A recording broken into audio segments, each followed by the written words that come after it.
She hit the ground face first in the mountain dust, her wrists still burning from the rope, and she did not make a single sound, not one cry, not one word. She just pushed herself up on shaking arms, spit the blood from her lip, and looked straight down that empty trail, like the men who left her there weren't even worth the breath it would take to curse them. If you've ever been thrown away by people who should have protected you, this story is for you. Subscribe, follow every part to the end, and drop your city in the comments. I want to see exactly how far this story travels. Grace Whitaker had done everything right. That was the part nobody wanted to hear. That was the part that made no difference at the end of the day when Silas Crowder stood up in front of the Millhaven congregation and pointed his finger at her like she was something the dogs dragged in off the street. She had taught their children. She had graded their papers by lamplight, worked 6 days a week for 2 years without complaint, given everything she had to that town and that schoolhouse and that community. She had kept the church donation ledger with perfect handwriting, every column balanced, every penny accounted for. And none of it mattered. Not one bit of it. Because Silas Crowder wanted her to marry him. And she had said no. The wagon had been moving since before sunrise. 2 of Crowder's hired riders sat up front, and Grace sat in the back with her wrists tied behind her, and a bruise rising along her jaw from where one of them had caught her when she tried to fight back at the jailhouse door. She hadn't cried then either. She hadn't cried at the trial, hadn't cried when the preacher looked away from her eyes. Hadn't cried when the women who'd been her neighbors for 2 years crossed to the other side of the street to avoid being seen near her. She saved it all. She held every bit of it down beneath her ribs like a banked coal. The wagon slowed somewhere along the high mountain trail, somewhere above the tree line, where the summer heat pressed down like a flat iron, and the rocks on either side of the road were the color of dried bone. The bigger rider, she never learned his name and didn't want to climb down from the seat, and walked around to the back. He grabbed her by the arm, and she didn't give him the satisfaction of pulling away. "End of the line," he said. She looked at him. "The courthouse is still 2 days from here." He smiled. It was not a kind smile. "Courthouse ain't where you're headed, Miss Whitaker." He cut the rope on her wrists with a belt knife, and then he pushed her. Not helped her down. Pushed her. Hard enough that she went off the back of that wagon and hit the road with her hands and knees, the dust rising up around her like a small brown cloud, the sharp gravel cutting through her palms. She heard them laugh. Both of them. She heard the bigger one say, "Crowder says no man in these mountains takes in a woman marked by him. You're gonna die out here, and the only thing anyone will say about it is that you deserved it." She heard the wagon creak as they turned it around.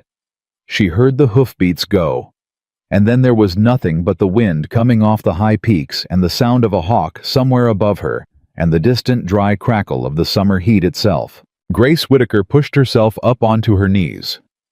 She looked at her bleeding palms. She looked at the empty road stretching ahead of her in both directions. Dust, settling, no sign of a roof or a well or another living soul anywhere in either direction. Then she looked down at her left sleeve. Pressed her hand flat against it. Felt the thin, hard edge of the ledger sewn into the lining. Still there. She got to her feet, adjusted what was left of her dress, set her jaw, and she started walking. Down. She walked for close to 3 hours before the heat started winning. It wasn't something that happened all at once. It was slow and honest, the way all real suffering is. First the headache dull and deep behind her eyes. Then the way her vision started going bright at the edges, too bright, the kind of bright that had nothing to do with the sun, and everything to do with how long it had been since she'd had water. Her mouth was completely dry. Her lips were cracking. The cut on her lip had crusted over, but every time she tried to swallow it pulled. She was not naive about what was happening to her body. She had grown up in Missouri River country, and she knew the difference between regular summer heat and the kind that killed people, and this was starting to edge toward the second kind. She kept walking. She told herself she was walking toward the courthouse. She told herself about the ledger, about the names inside it, about the forged debt notices, and the stolen deeds, and the 53 families that Silas Crowder had systematically crushed over the last 4 years. She told herself that every step forward was a step toward the moment she could lay that book open in front of someone who still believed in the law. She was on her third conversation with herself about all of this when her knee buckled. She caught herself on a pine branch, stood there breathing hard. The world was doing something strange and slow at the edges. She was still standing, but she was losing ground. She heard the hoofbeats before she saw anything. Single horse, slow, deliberate. Coming from the higher trail above the tree line, picking down through the switchback with the kind of calm that said whoever was riding it had been in these mountains long enough that nothing up here surprised them anymore. Grace straightened. She wiped the blood off her chin with the back of her hand. She squared her shoulders. She was aware of how she must look. Torn dress cut, lip road dust in her hair, bleeding palms, no horse, no bag, no water. And she made a decision in the half-second before the horse came around the bend. She would not look like prey. Whatever else she looked like, she would not look like something that could be taken advantage of again. The horse was a big dark bay with a calm eye. The man on it was tall, dark-haired, short-bearded, wearing a sun-faded work shirt with the sleeves rolled to the elbows. A rifle laid across the saddle horn in front of him, the way men carry firearms when they're not looking for trouble, but they're not surprised when it finds them. He pulled up about 15 feet away and looked at her, not at her torn dress, not at the blood, not at any of the things that would have made another man either pity her or decide she was useful. He looked at her face. He looked at her eyes. He looked at the rope burns on her wrists. And then he looked at the road behind her. The silence went on for a beat too long. "Horse go lame," he said. His voice was low and even. No dramatic concern, no false warmth, just a question. Grace held his gaze. "I don't have a horse." "You walk up from Millhaven." "I was put out of a wagon, back on the switchback." He looked again at the rope burns, then back at her face. "Crowder's men." The fact that he named Crowder without her saying a single word about any of it sent a cold line through her despite the heat. She studied him harder. "You know him. Everybody in these mountains knows Crowder." He shifted in the saddle, and it wasn't a relaxed shift. It was the kind of adjustment a man made when a situation was costing him something to stay in. "If those are his riders, they won't have gone far. They'll be watching to see where you end up." "I know. And you're still standing on the road." "I'm aware of where I'm standing." Something moved in his expression. Not quite a smile. Too reluctant to be that. More like acknowledgement, the smallest admission that she hadn't answered the way he expected. "Caleb Rourke," he said. "Grace Whitaker." He didn't offer to shake her hand. He didn't climb down.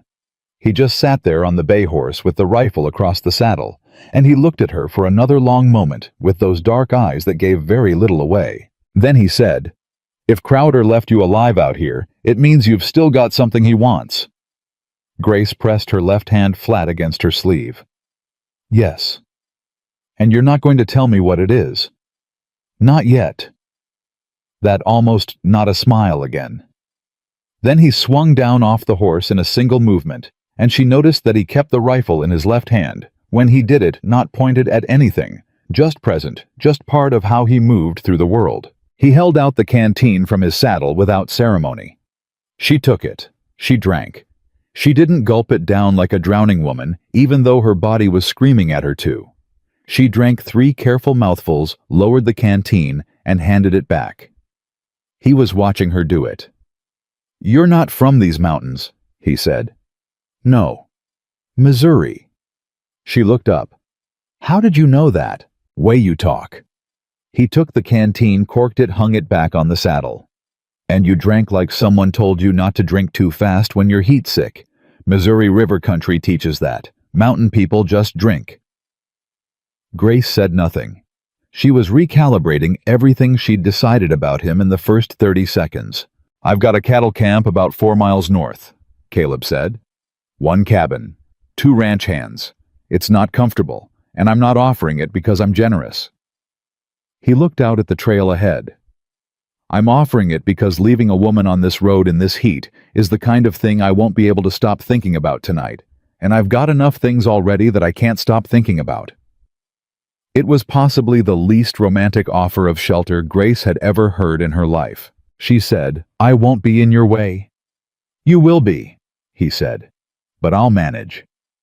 He gathered the bay's reins and started walking, and Grace understood this was the invitation, not words, not a gesture, just movement, a direction. She fell into step beside him. Neither of them said anything for a long time. The cattle camp was exactly what he'd described it as. She didn't know why she had expected anything more, but there was something about arriving at a place after you'd been left for dead that made the rough edges of it hit harder. One main cabin unpainted set back from a corral with 3 horses standing in the late afternoon heat. A smokehouse, a stone ring for fire, a well that Caleb immediately told her was running low because this was the 3rd consecutive dry summer, and the creek above them was down to half. 2 ranch hands looked up from what they were doing when the 2 of them came in through the gate. The older one, wide-weathered gray-stubbled, looked at Grace and looked at Caleb and said absolutely nothing, which Grace decided was a sign of genuine intelligence. The younger one, who couldn't have been more than 19, stared at her bleeding lip and said, "What happened?" "She was put off a wagon," Caleb said. "She's staying until she can ride into town." "That's going to be at least—" "I know how long it's going to be, Pete." Caleb's tone didn't change, but it had a quality in it that stopped the sentence entirely. He looked at Grace. "There's a water bucket inside the door. Bandages in the left cabinet. You'll sleep on the bunk nearest the window. Any questions?" "No." "Good." He handed the bay's reins to Pete. "Then I'll see you at supper."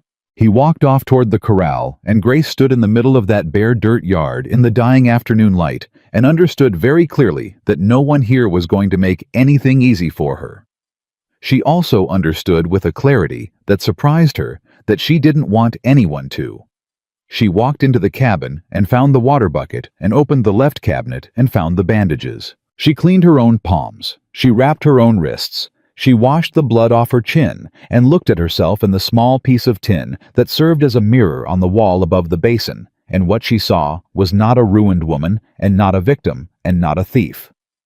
She looked like a woman who had taken a hard day and was still standing at the end of it. She could work with that. Supper was beans and salt pork and cornbread cooked in a cast-iron pan, and nobody said anything of consequence during the meal, except Pete, who asked her twice if she wanted more beans, and the older ranch hand Walt, she'd learned his name by then, who said at one point, without looking up from his plate, "You teach school." "I did," Grace said. "In Millhaven." "Yes." Walt nodded like this confirmed something. He still didn't look up. "My sister's kids went to Millhaven School 2 seasons back, said their teacher was fair." "I tried to be." "Crowder ran you out anyway." It wasn't a question. Grace looked at him. He was eating his beans with the focused patience of a man who had watched a lot of things happen in these mountains over a lot of years and had long since stopped being surprised by any of them. "Yes," she said. Walt nodded again, said nothing else. Caleb had been eating across the table from her the whole time and said nothing at all through any of it. But she caught him once watching her face when she answered Walt's questions. Not with suspicion, with something more careful than that, something she might have called assessment if she was being generous. After supper, she helped wash the tin plates without asking whether she was supposed to. She heard Caleb come to stand in the doorway behind her. "You don't have to do that," he said. "I know." She kept washing. "You said if I stayed I work. This is the work that's available right now." A pause. Long enough that she thought he might just leave. Then he said, "There's a section of fence line on the east pasture that needs mending before morning. If those riders are watching the place, a broken fence is an invitation. Tell me where it is." Another pause. "I'll show you in the morning." He left. Grace dried her hands and sat down on the bunk by the window and pressed her palm flat against her left sleeve one more time, feeling the hard, thin edges of the ledger through the lining. 53 families, stolen deeds, forged debts, names she knew. She thought about what Caleb had said on the road. If Crowder left you alive, it means you've still got something he wants. He was right. Crowder thought she'd broken under the trial. Thought the public shame and the jail time and the threat of worse had scared the truth out of her. He hadn't been there when they loaded her into the wagon, hadn't watched her face when the riders tied her wrists. He'd sent his men to dump her in the mountains and let the heat and the isolation finish what the trial had started. He didn't know she still had the ledger. He didn't know she was alive and under the roof of a man who hadn't flinched at the sight of her rope burns. He didn't know. She lay back on the bunk and listened to the night sounds of the mountain pressing in through the window, wind in the pines, cattle moving out in the dark, the distant rhythm of thunder somewhere far to the west. She pressed her hand flat over her sleeve. She was still in the fight. The next 3 days taught Grace things she had not known she needed to learn. She learned that cattle in summer heat were stupid and stubborn and expensive, and Caleb Rourke loved them with the quiet, relentless devotion of a man who has transferred most of his feeling for people onto something that requires less explanation. She learned that Walt had been on this mountain longer than anyone, and knew where every water source was and which ones were drying up. She learned that Pete was 19 years old, genuinely good-natured, and absolutely terrified of thunderstorms, in the way that some people who've seen lightning do real damage never quite get over. She learned that Caleb was awake before her every morning, without exception, that he worked through the afternoon heat, without complaint, that he could fix almost anything with rope and a knife, and about 20 minutes of silence, and that he watched her work the way a man watched something he was trying to decide the full measure of. On the second morning, she showed up at the fence line before he did. She heard him come up behind her, heard him stop, heard the pause that meant she had done something he hadn't expected. "How did you know which section?" he said. "Walt told me last night." She turned to look at him. He was carrying fence wire and a pair of pliers, and he had a look on his face like a man who was rapidly running out of reasons to keep his distance. "You going to show me how to do this, or are we going to have a conversation about it first?" He handed her the pliers. That was the whole answer. By noon they had fixed 6 sections side by side in the dust and the summer heat, and he had corrected her technique twice without being condescending about it, and once when she pulled the wire too fast and it snapped back and cut across her thumb. He stopped what he was doing and wrapped it with a piece of clean cloth from his shirt pocket before she even asked.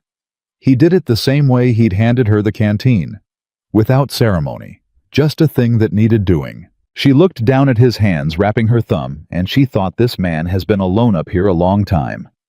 She didn't say it. She understood instinctively that saying it would be the fastest way to make him close off everything that was quietly beginning to open. On the third day, she found the cut in the fence line that wasn't where. It was cut.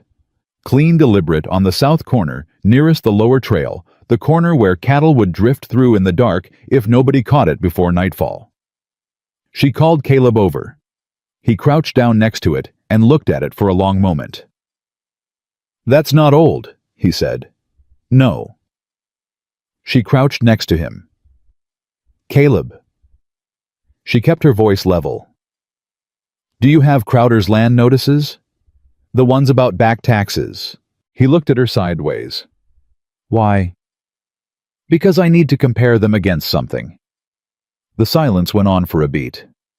"You've got more than one kind of trouble sewn into that sleeve," he said.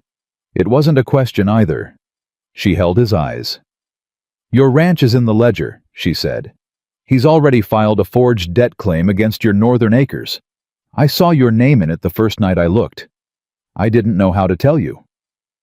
Caleb was very still. "How long?" he said. His voice hadn't changed in tone, but there was something underneath it now that made the air between them feel like the moment before thunder. "The filing date on your claim was 8 months ago." He stood up. He looked out across his pasture, his cattle, the fence line that stretched north toward the high ridge, all of it. Everything he had. Everything he'd built in 10 years of solitude on this mountain. Then he turned back to her and said, "Show me the ledger." It was the first time since she'd arrived that anything between them felt like equal ground. She reached into her left sleeve and pulled out the folded ledger and handed it to him. He opened it right there at the fence line in the full summer sun and read through 3 pages without saying a single word. His jaw was set tight. His hands held the edges of the paper with the controlled steadiness of a man who was deciding something fundamental about his own life. Then he closed it carefully and handed it back to her. "That's not just your name it clears," he said. "I know. There are ranches in here that have already been sold, families already gone. I know that too." He looked at her, a long, serious look. Not the cautious measuring look of the last 3 days. Something different now. Something that acknowledged they were in this together, whether either of them had chosen it. "I've got a contact at the Territorial Land Office," he said. "Man I went to school with before he went east to study law. I've been holding his name in my back pocket for 2 years waiting to need him bad enough." "I think we need him," Grace said. "Yeah." He looked at the ledger in her hands and then at her face. "We do." He started back toward the cabin, stopped after 10 paces. Without turning around, he said, "You were going to carry that thing all the way to the courthouse by yourself." "I was going to try," she said. He nodded once, like he was filing that away. Then he kept walking. Grace looked down at the ledger in her hands, and for the first time since they'd thrown her off that wagon, she felt something shift inside her chest. Not safety. Not yet. Not anything soft or comfortable. But something that felt for the first time in a long time like the possibility of winning. She tucked the ledger back into her sleeve and went to help Walt with the cattle before the afternoon storm came in. Walt found the second cut fence before breakfast. He came into the cabin while Grace was stirring the oatmeal and dropped a piece of wire on the table without a word. Clean cut. Same angle as the one she and Caleb had found the day before on the south corner. Same deliberate hand. Caleb looked at it. Then he looked at Walt. "South side again," he said. "East this time, near the boulder crossing." Walt poured himself coffee and sat down. "Somebody was out there last night." Pete came in through the door behind him, younger face tighter than usual. "I heard something around 2 in the morning. Thought it was deer." "Deer don't carry wire cutters," Caleb said. The silence that followed had weight to it.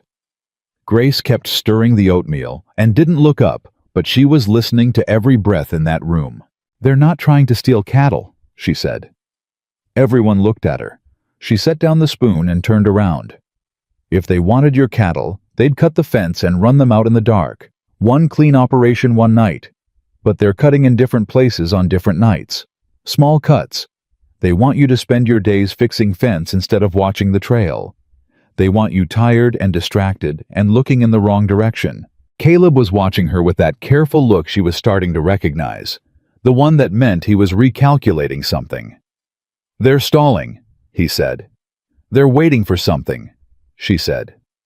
"Or someone." Walt drank his coffee. "Courthouse judge comes through Colder Creek in 10 days for the summer circuit. If Crowder's got forged papers filed, he needs that judge to sign off before anybody contests them." He looked at Caleb. 10 days is your window." 10 days. Grace looked at Caleb. He looked at her. The oatmeal was starting to stick to the bottom of the pot, and neither of them moved to fix it. "We need to get word to your contact at the land office," she said. "Nearest telegraph is in Colder Creek," Caleb said. 12 miles down the mountain." "That's Crowder's town," Walt said flatly. "I know it's his town. Every man in that telegraph office reports to him." "I know that too," Pete said. "So what do we do?" Caleb picked up the piece of cut wire and turned it over in his fingers once, then set it back down on the table. "I ride down tonight, after dark. Telegraph office operator is a man named Hicks. He owes me from 2 winters back when I pulled his son out of a snowdrift and didn't tell anyone about it. He'll send the wire quiet." Grace said, "I'm coming with you." "No." "Caleb." "Grace." His voice was level, but it had that particular quality she'd heard once before at the fence line, right before he'd shut down a sentence with 2 words. "Crowder's men are watching this place. If you ride out tonight and they see you, the ledger goes with you, and everything we've got goes with it. You stay." She wanted to argue. She understood that he was right, which made wanting to argue worse. "Then take this." She reached into her sleeve and pulled out 2 pages she'd carefully separated from the ledger the night before, the ones with Caleb's name and the names of the 3 neighboring ranches. "Give these to Hicks to send along with the wire. Your contact at the land office needs to see the actual document numbers, not just a description." Caleb looked at the pages in her hand, looked at her face. "You separated those last night," he said. "Yes. Knowing I'd need to go. Knowing someone would need to go." He took the pages, folded them once, and put them inside his shirt. Then he finished his coffee and walked out to saddle his horse. Walt watched him go. Then he looked at Grace with those old weathered eyes that had seen 30 years of mountain life. "You're trouble," he said. "I know," she said. "Good kind or bad kind, I ain't decided yet." "Neither have I," she said honestly, and turned back to fix the oatmeal before it burned entirely. Walt almost smiled. Almost. So Caleb was gone before the sun went down, and he wasn't back by midnight. Grace didn't sleep. She sat on the bunk by the window with Caleb's spare rifle across her knees. He'd left it without being asked, just laid it across the foot of the bunk before he walked out. And she listened to the mountain dark, and ran through every bad outcome she could think of. Crowder's men stopping him on the road. Hicks refusing. The telegraph wire already watched. Caleb Rourke lying in a dry creek bed somewhere between here and Colder Creek because he'd ridden into town on behalf of a woman he'd known less than a week.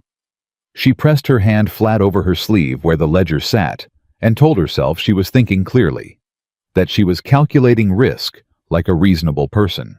She was not thinking clearly. She was scared for him in a way that had very little to do with strategy. Pete fell asleep in the chair by the door around 10 o'clock. Walt sat outside on the step all night, which Grace understood was its own kind of watch, and she was grateful for it in a way she couldn't quite put into words.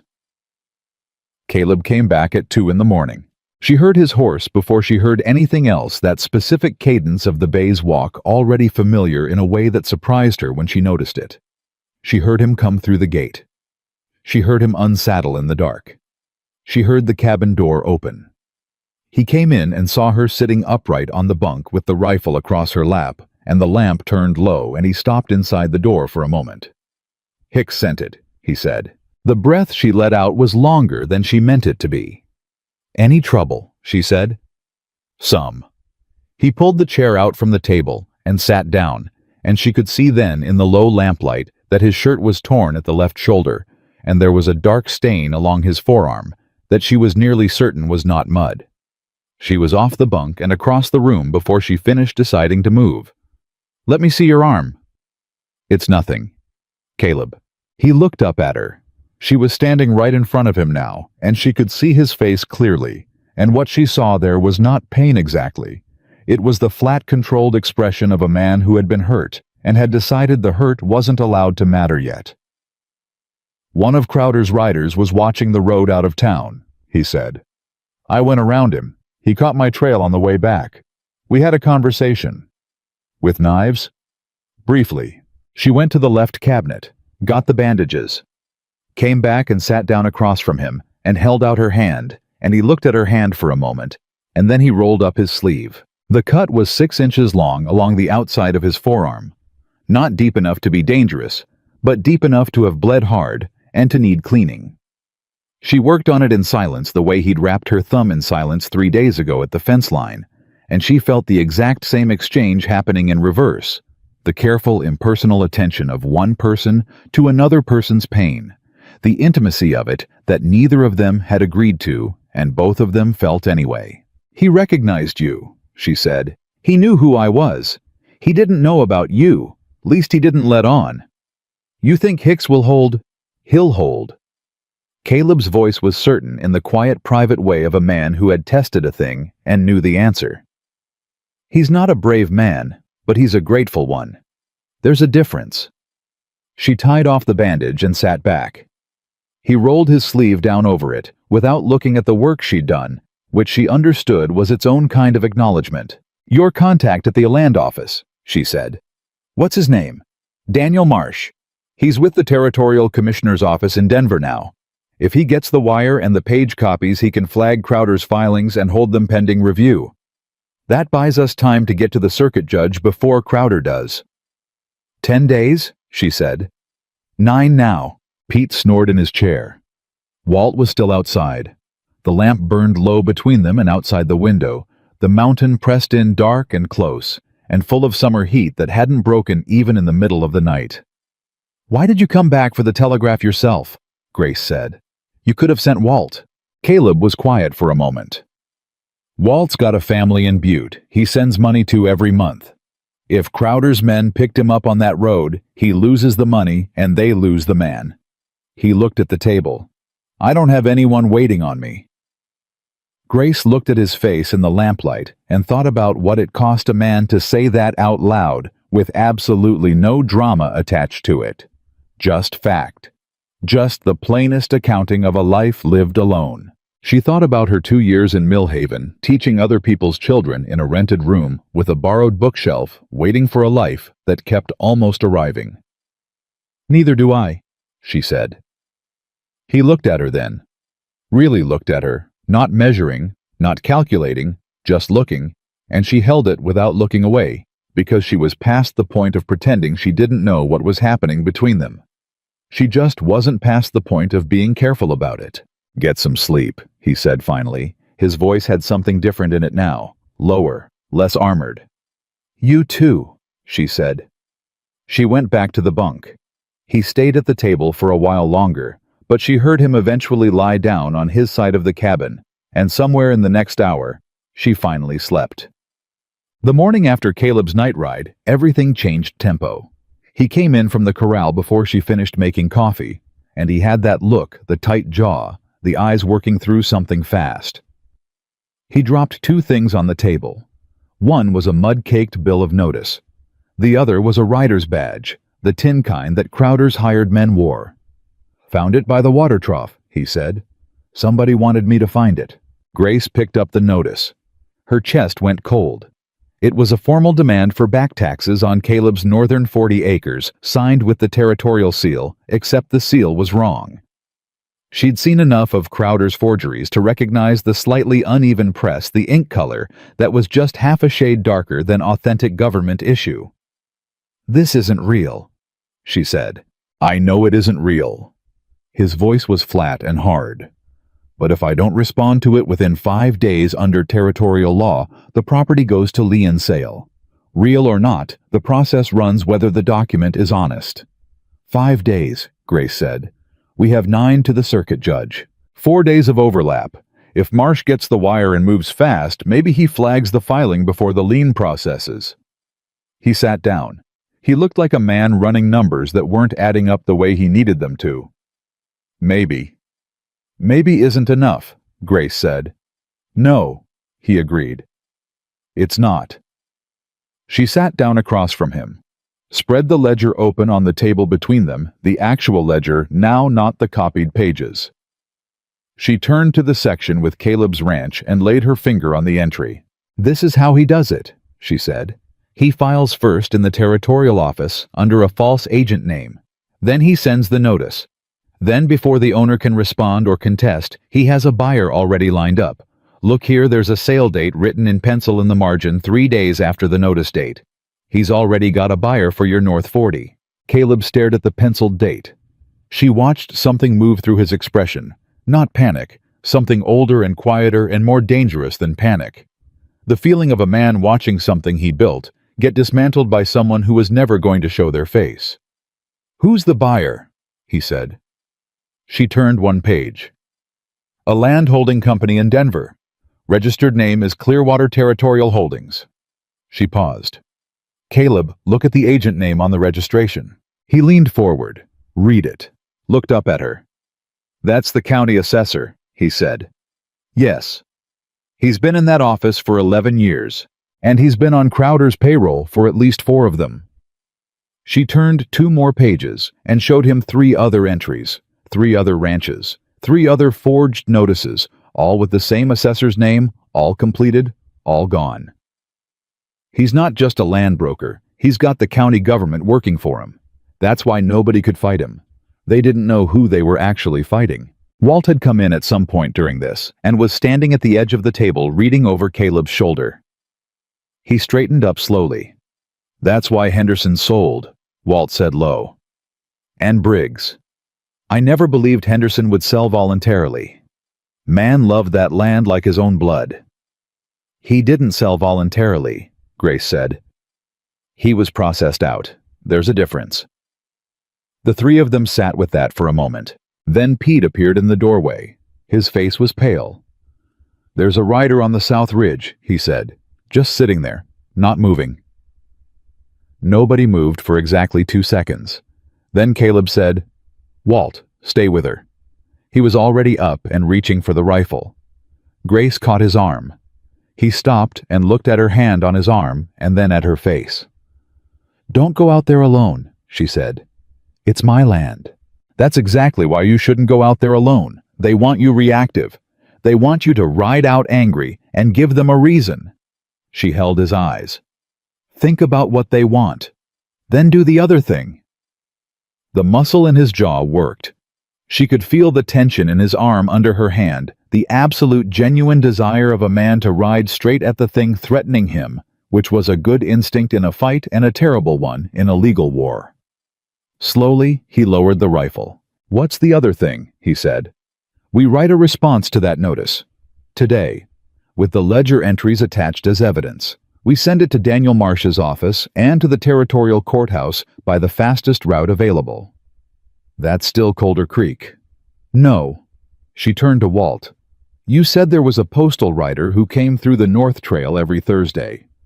"Is today Thursday?" Walt said, and there was something in his voice that sounded like the first cautious edge of hope. "Comes through about 3 hours from now." "Can he carry a legal packet to the territorial court?"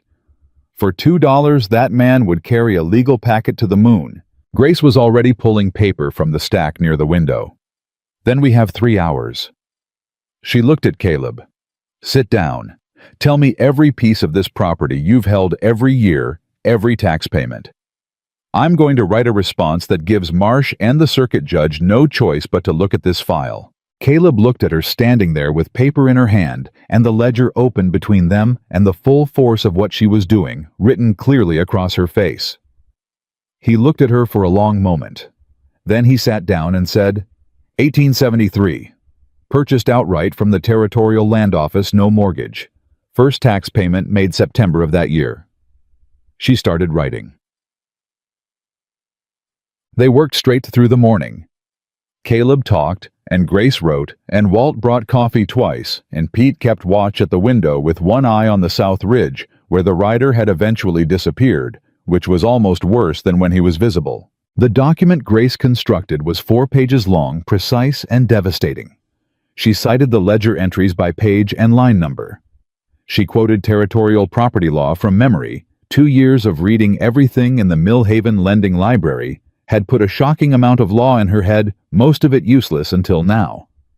She cross-referenced the forged seal against the real seal specifications from the Territorial Code. She listed the assessor's name 4 times in 4 separate contexts, each one worse than the last. When she finished, she handed it to Caleb. He read every word. She watched him read it, watched his expression move through the argument she had built sentence by sentence, and when he got to the last page, he set it down and looked at her across the table. "Where did you learn to do this?" he said. "I didn't," she said honestly. "I learned to think like this. I've been building this argument in my head since the night they arrested me." He looked at the document again. "This is better than anything a paid lawyer in this territory would have written." "It should be. I've been the person this argument needed to exist for longer than any paid lawyer has." Walt came in from outside. "Postal riders coming up the North Trail. Saw his dust." Caleb stood. He folded the document carefully and tucked it inside an oilskin wrap he pulled from the cabinet shelf. Then he looked at Grace. "If this works." "When it works," she said. Something moved through his expression. quick and quiet, and almost gone before she could name it. "When it works," he said, "there are 52 other families who need to know what's in that ledger." "I know. Some of them are already gone, scattered. You won't be able to reach all of them. I'll reach as many as I can." He picked up the oilskin packet and turned to go meet the postal rider. Stopped at the door. "Grace." He said her name like it cost him something, not much. Not yet, but something. "If Marsh gets this and moves on, Crowder is going to know within 48 hours that the ledger is real and that you're not dead in the mountains like he planned." "I know that too." "He'll come here." "I know." Caleb looked at her for a long, straight moment. Then he said, "Good. I'll be ready for him." He walked out.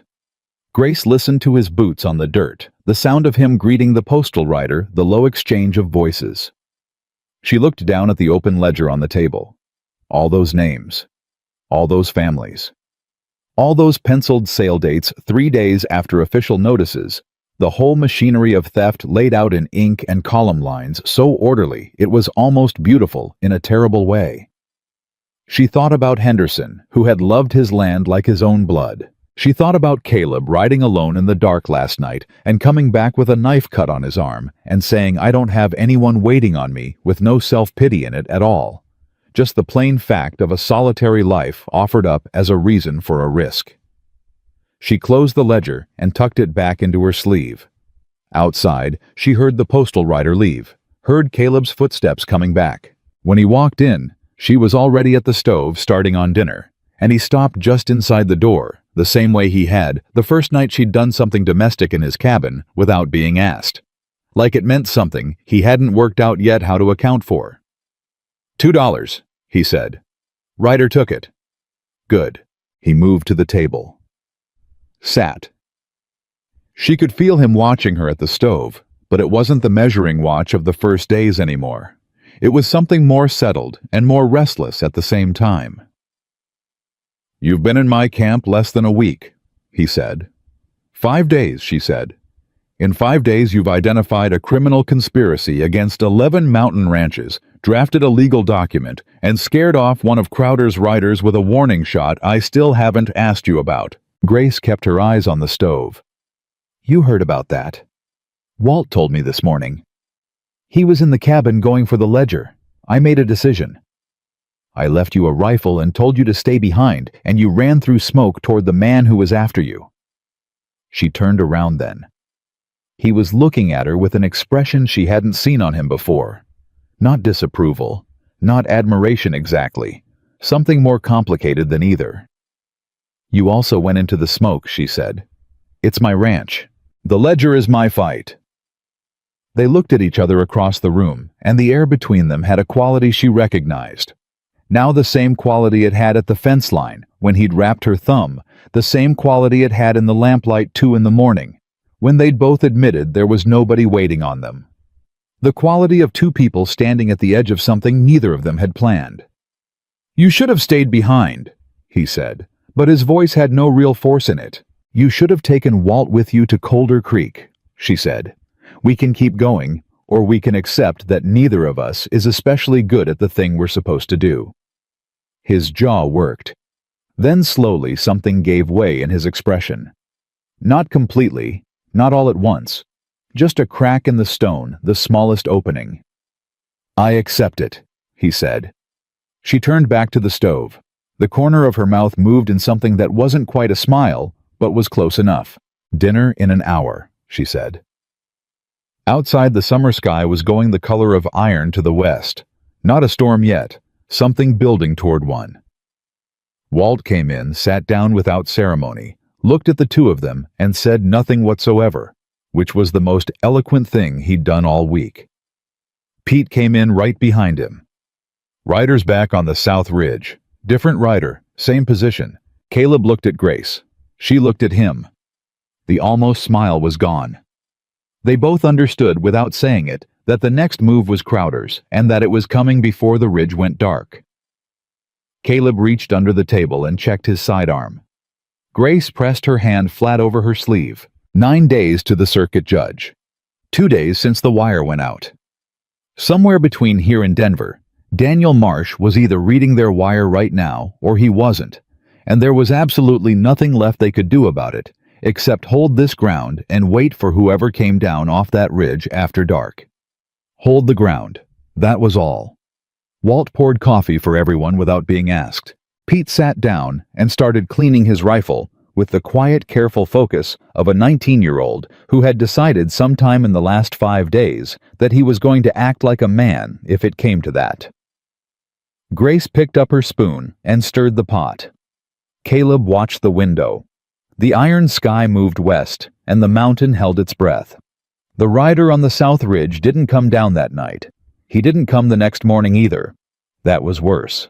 Caleb had stayed at the window past midnight, and Grace had fallen asleep sitting up on the bunk with the rifle across her knees, and when she woke just before dawn, he was still there. Same chair, same angle.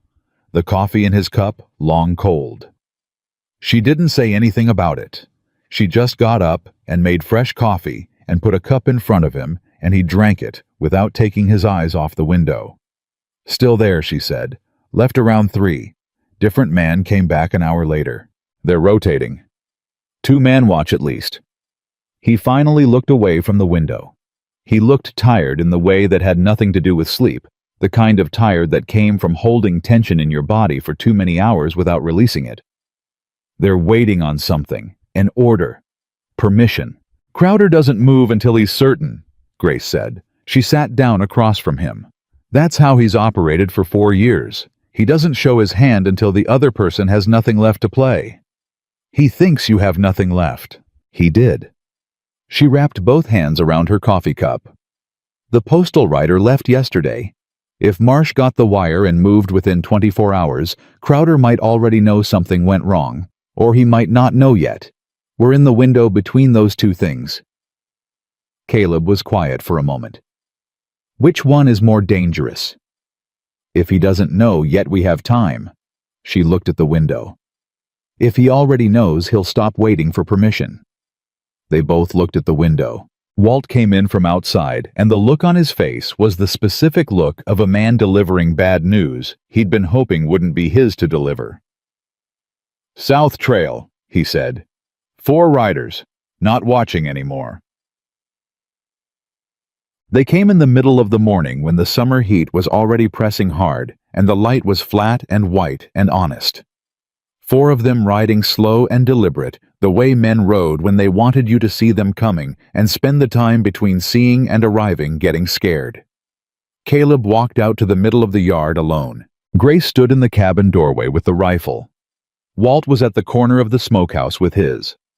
Pete was on the corral fence, young face pale, but hands steady. The lead rider pulled up 15 feet out and looked at the arrangement with the mild professional interest of a man running a familiar kind of operation. Rourke, he said, not a greeting, just confirmation. You're on my land, Caleb said. His voice was the same voice he always used, level, no heat in it, which somehow made it more dangerous than shouting would have been. Mr. Crowder sends his regards. The rider shifted in the saddle. He also sends a notice of immediate lien assessment on your North 40 per the outstanding tax delinquency filed with the Territorial Assessor's Office. You've had 5 days to respond, and no response has been recorded. Response was posted yesterday, Caleb said. Territorial Courthouse and Land Commissioner's Office both. Something moved through the rider's expression. Quick and controlled, but Grace caught it. He hadn't known about the posting. That meant Crowder hadn't known either. That meant the window was still open. Be that as it may, the rider said, and his voice had shifted slightly. A fraction faster, a fraction less bored. Mr. Crowder's buyer has a legitimate claim filed and recorded as of this morning, and Mr. Crowder requests that you vacate the North 40 by end of week to allow survey. No, Caleb said. The yard went very quiet. Beg pardon? The rider said. I said no. Caleb didn't move, didn't raise his voice, didn't reach for the sidearm at his hip. You come back on my land again before a territorial judge has reviewed that filing, I'll have you arrested for trespass. All 4 of you. The rider looked at him for a long moment. Then he looked past him at the cabin doorway, where Grace was standing with the rifle in plain sight. His eyes stayed on her for 2 seconds too long. "That her," he said. Low. Not really to Caleb. More like something he was filing away. Caleb stepped slightly to the left, just enough to block the rider's sightline to Grace. It was a small movement. It was also the clearest possible statement. "You're done here," Caleb said. The rider looked at him. Then he turned his horse around, and the other 3 turned with him, and they rode back up the south trail at the same deliberate pace they'd come down. Not hurrying, making sure every person in that yard understood they'd be back. Grace lowered the rifle. Her hands were shaking, and she was furious at herself for it. Not from fear from the particular physical exhaustion of holding herself completely still while her whole body wanted to do something. Caleb came back to the yard. He looked at her hands, then at her face. "You all right?" he said. "Fine." She wasn't entirely fine. "He recognized me." "Yes."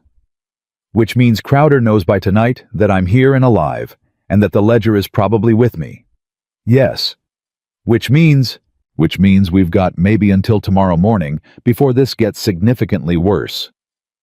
He said it the same way he said everything level plain, no performance attached to it. Just the fact laid out flat so they could both look at it clearly. Walt came around from the smokehouse. "How bad are we talking?" "Bad enough," Caleb said. He looked out at the south trail. "Pete ride the fence line on the east side, full perimeter. I want to know if they cut anything else last night." He looked at Grace. "Come inside." Yeah. Inside, Caleb spread his land survey map on the table, and Grace leaned over it next to him, and they stood close enough that she could feel the heat coming off his arm. Close enough that she was aware of it, close enough that neither of them moved away. "North 40, he said, pointing. "This is what they want first. It runs along the main water source for the upper pasture. You take this section, the rest of the ranch is unworkable inside 2 dry summers." "Choking you out," Grace said, slow but certain. He moved his finger south. "He'll file on this section next, then this one. 3 filings, 3 lien sales, legitimate or not, and the court system is so backlogged it'll take 2 years to contest even with the best evidence in the territory. Unless we get to the circuit judge first." 7 days. 7 days, she agreed. She looked at the map, and then she looked at the ledger. Then she looked at Caleb. "I need to ask you something," she said. He looked at her. "How many of these ranchers do you know personally? The ones in the ledger?" He thought for a moment. "Most of them at least by name. Some of them Henderson the Briggs family, old Tom Calloway on the North Ridge. Those are men I've worked fence line with shared water rights with. Known for years." "Are any of them still on their land?" "Calloway might be. He's stubborn enough." He paused. "Why?" "Because if we can get 3 or 4 ranchers to appear before the circuit judge with us presenting copies of their own ledger entries alongside our response filing, it stops being one woman's word against Crowder's money." She looked at him steadily. "It becomes a pattern of fraud against the mountain community. That's a different kind of case entirely." He was very still. "You want to ride out and contact them," he said. "I want to send word. Carefully. Through people Crowder's men aren't watching." She glanced toward the window where the south trail was currently empty. "You know these mountains better than anyone. You know which trails aren't watched and which neighbors can be trusted and which ones Crowder already owns." She paused. "Walt knows things too. Things he hasn't said yet." Caleb turned his head toward the door. Walt. Walt appeared in the doorway like he'd been standing just outside it, which he probably had. "Already thinking it," he said.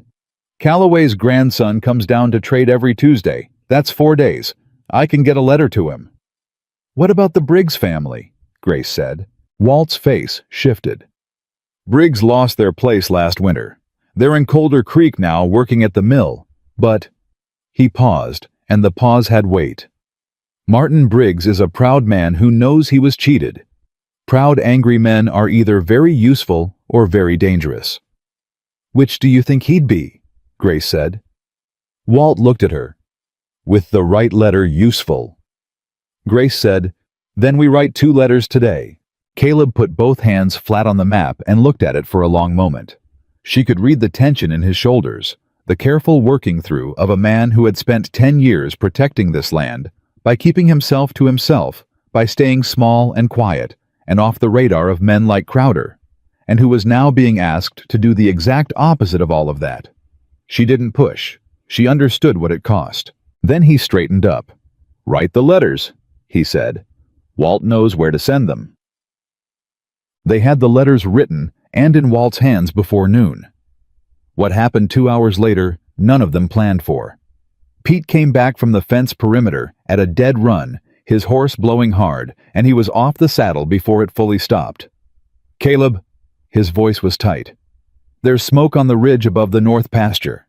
Caleb was out the door before Pete finished the sentence. Grace was 1 step behind him. The smoke was real, and it was moving fast. Not a campfire, not an accident. The kind of broad orange-brown smoke that came from dry summer grass caught on the windward side of a slope where it would run straight down toward the cattle, and there was nothing between the fire line and the upper pasture but 300 yards of bone-dry ground. "They fired the grass," Caleb said. His voice was the flattest she'd ever heard it. "They waited for the wind to shift east, and they fired the grass." Grace understood immediately. It was exactly what the outline in the ledger described for the Callaway Ranch 3 years back. Start a fire. Cattle panic, scatter, some die. A mountain ranch without its cattle is a mountain ranch without its livelihood. Without cattle, Caleb couldn't pay his operating costs. Without operating costs covered, the forged back tax debt became real pressure. Real pressure became a forced sale. Crowder didn't just steal land, he burned people out of it. "The herd," Caleb said. He was already moving toward the corral. "Wait." Grace grabbed his arm. He turned. His eyes were hard and hot, and she could feel the energy in his arm like a wire pulled too tight. "Caleb, listen to me. This is what they want. They want you riding into that smoke. They want you separated from this yard. They want, if I lose those cattle, if you ride into that smoke alone and something happens to you, you lose everything. The cattle, the land, the case, all of it." She held his eyes. "Send Pete and Walt to cut the herd loose from the upper gate. They can drive them down the east trail away from the fire. You don't have to go into the smoke for that." He was looking at her with that taut, barely controlled expression, and she pressed forward because she could see him listening even through the fury. "And while they're doing that," she said, "you watch the cabin." His expression changed. "The ledger. If the fire is the distraction, the cabin is the target." They looked at each other for 2 hard seconds. Then Caleb turned to Pete. "East gate. Take Walt. Cut the upper herd loose and drive them down the creek trail. Don't go above the tree line under any circumstances, you hear me?"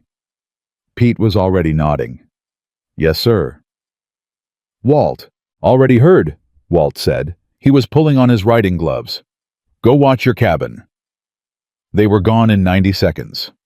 Grace and Caleb turned back to the yard, and Caleb moved to the cabin door and took up a position where he could see both the south trail and the east fence, the rifle easy in his hands.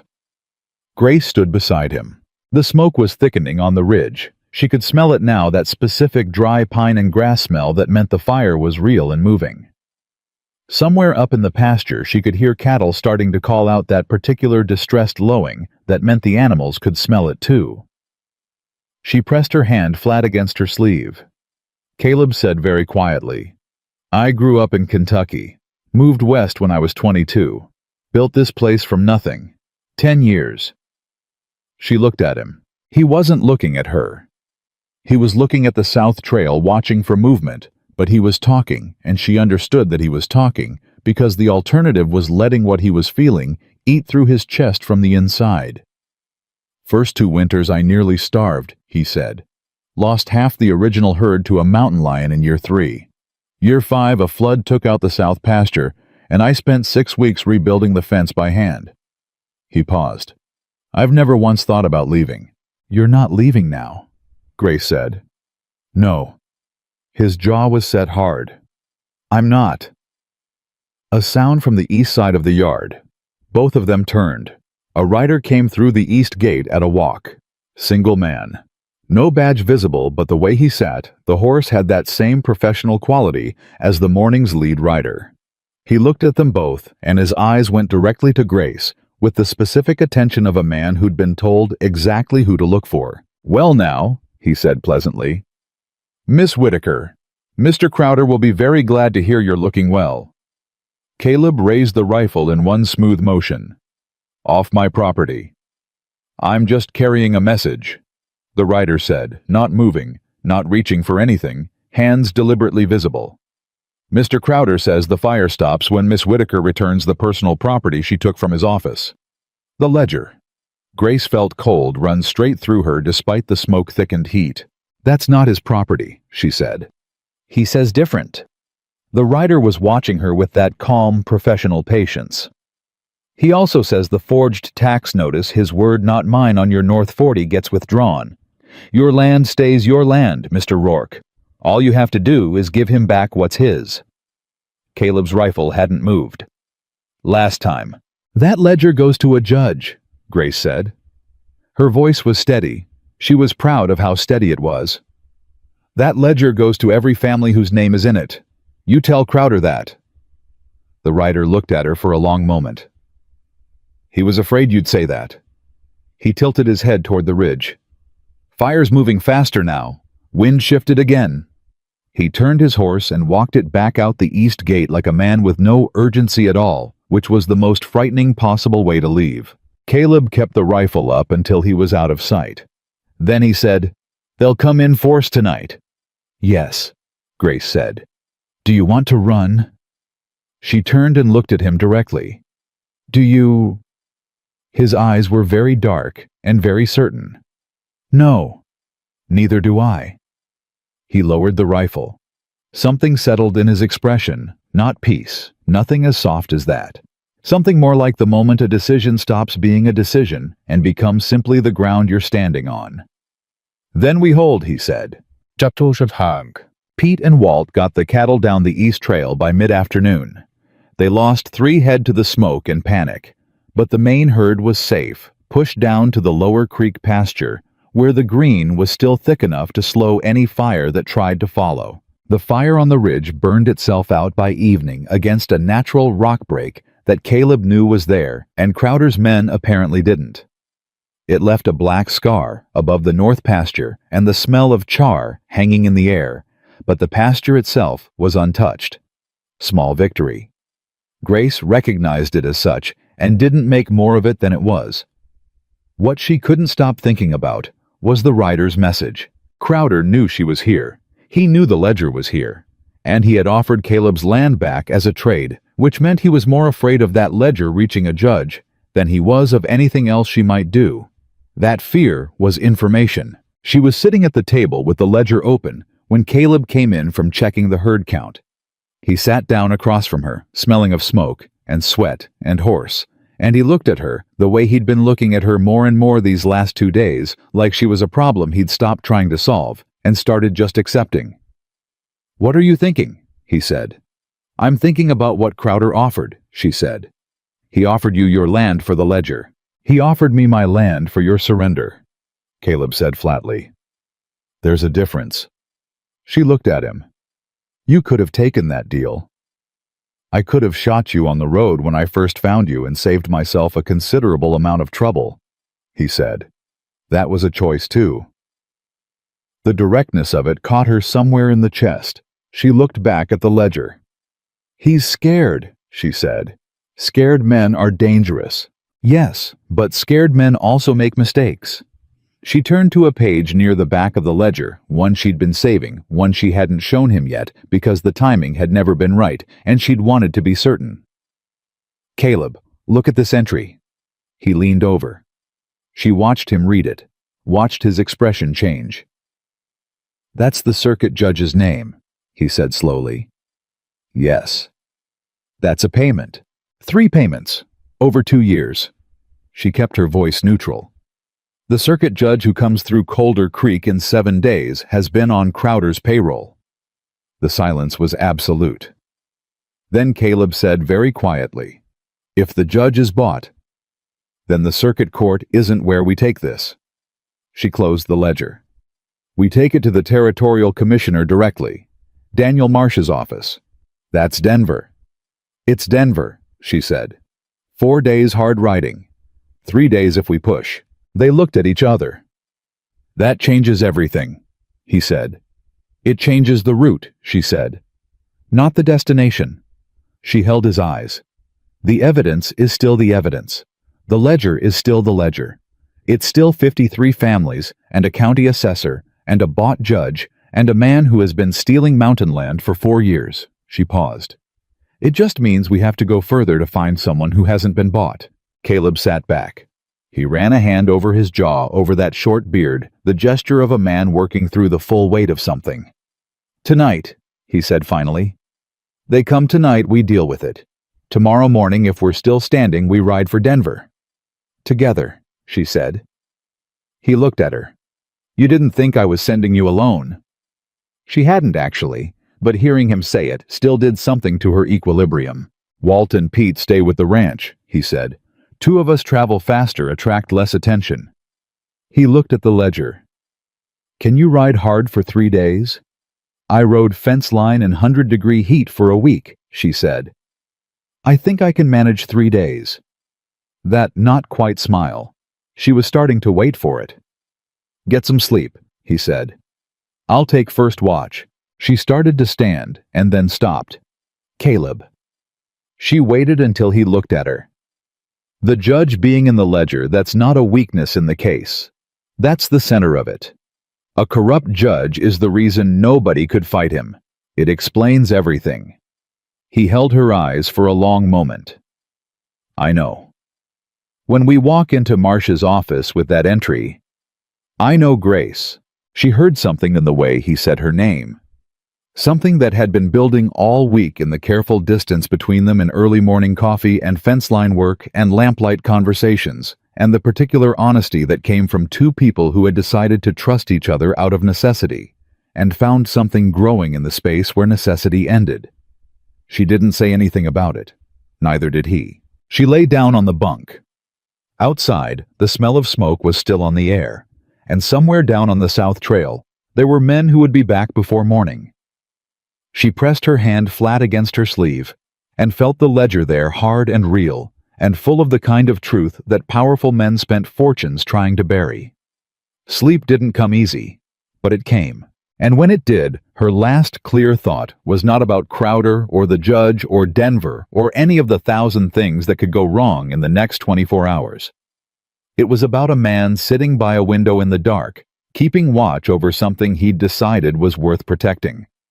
She wasn't sure exactly when that man had stopped being just her best available option and started being something she was genuinely afraid to lose. She pressed the thought down the way she pressed everything down, careful, deliberate, stored for later.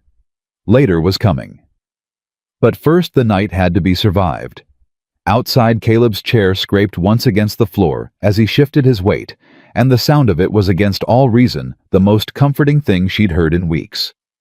She closed her eyes. The mountain held its breath.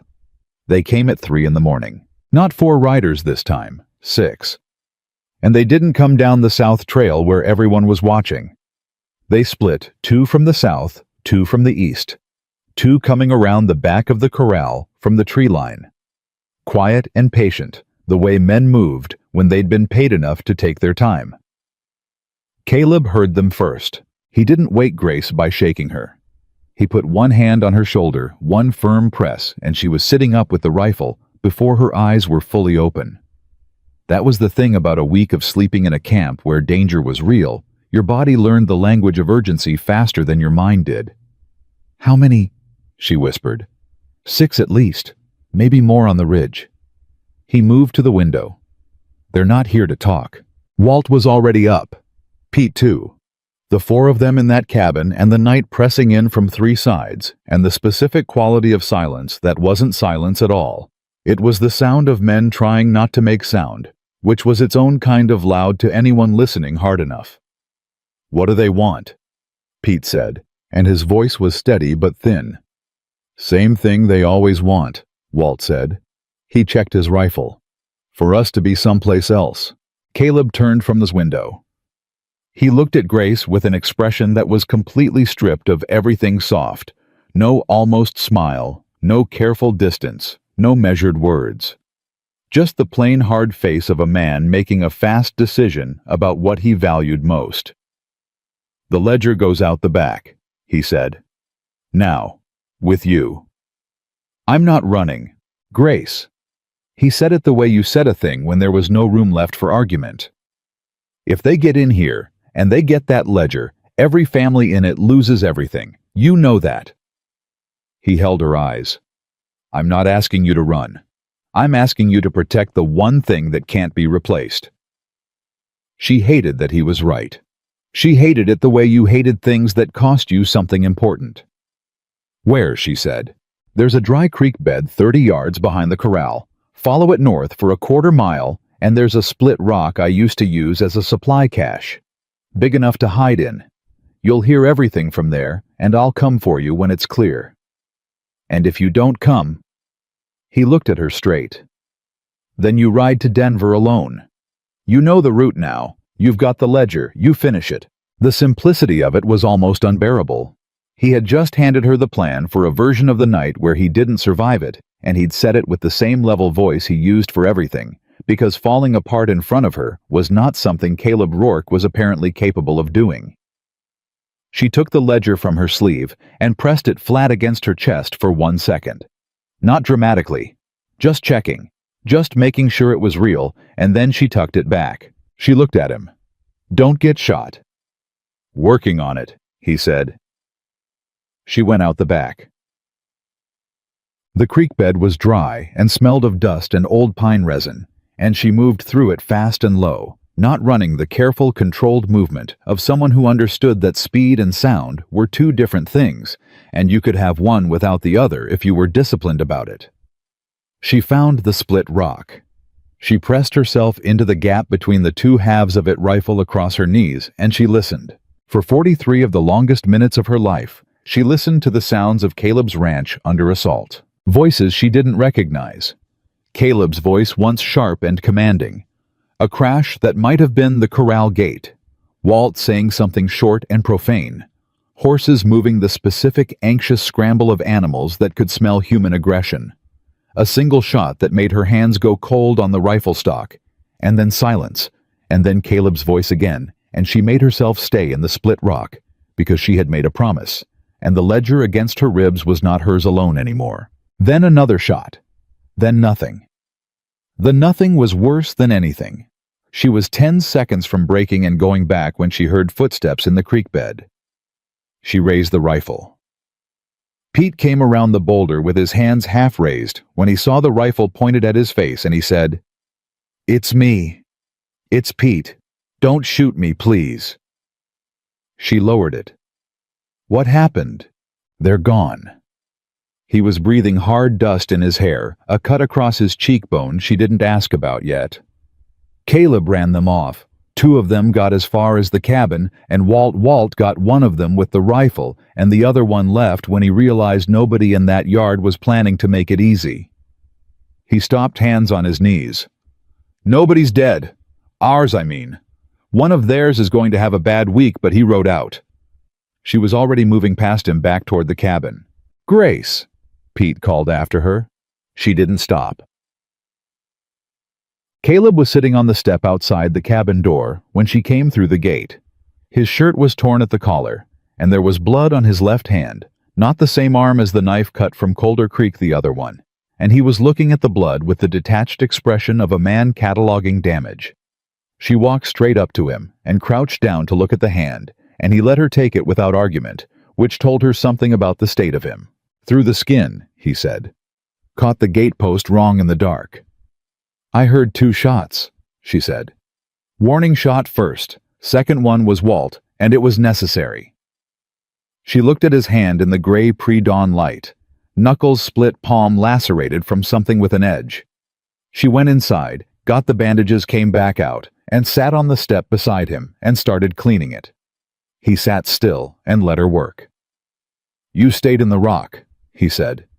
I said I would. You almost didn't. She glanced up at him. He was watching her hands on his, and his expression had that quality again, the one she still didn't have a full name for, the one that lived somewhere between honest and unguarded. No, she admitted.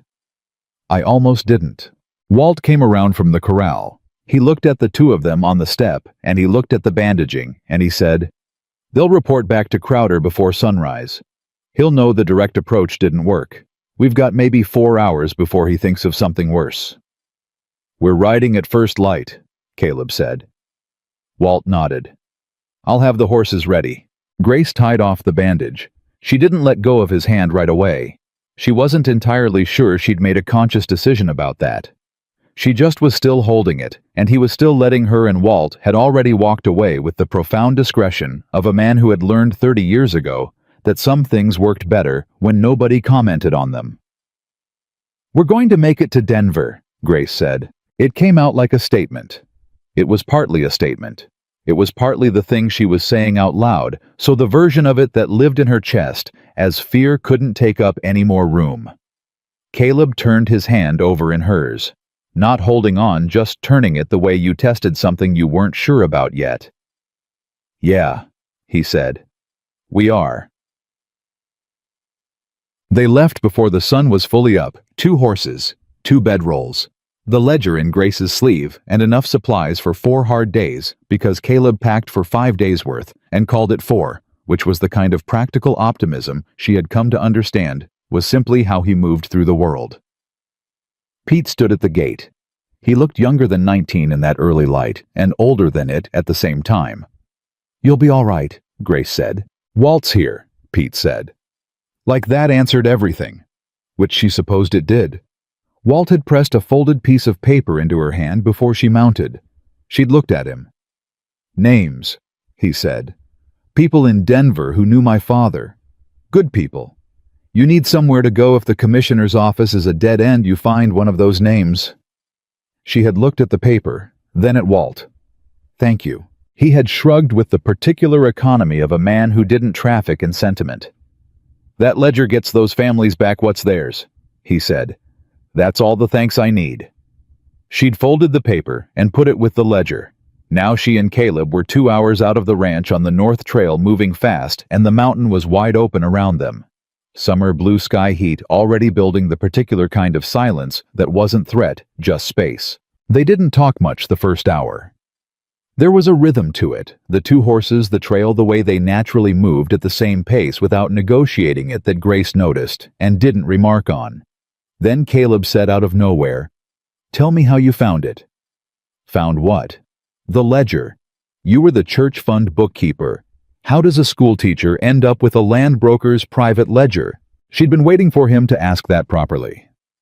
He'd worked with the contents of it for days without asking where it came from, because Caleb Rourke was the kind of man who operated on what was in front of him and trusted the explanation to come when it was needed. "Crowder proposed to me in February," she said. "I thought he was a respectable businessman. I said I needed time to think. He took that as encouragement." She kept her eyes on the trail ahead. "He started coming by the school, bringing things, acting like we had an arrangement we didn't have." She paused. "In March, I told him clearly that my answer was no." "And that was the beginning of it," Caleb said.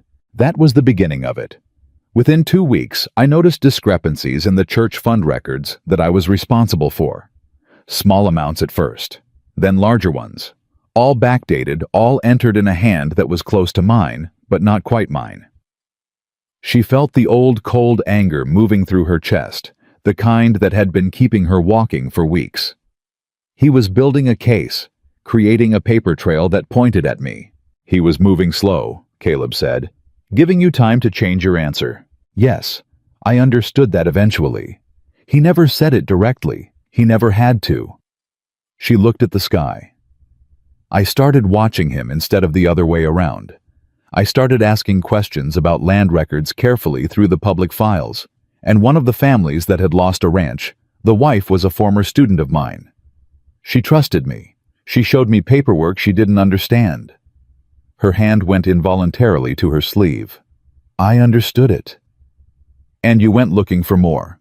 I went looking for the source. Crowder kept a private ledger in his office safe. I'd seen him put things in it when I'd been in his office. She stopped.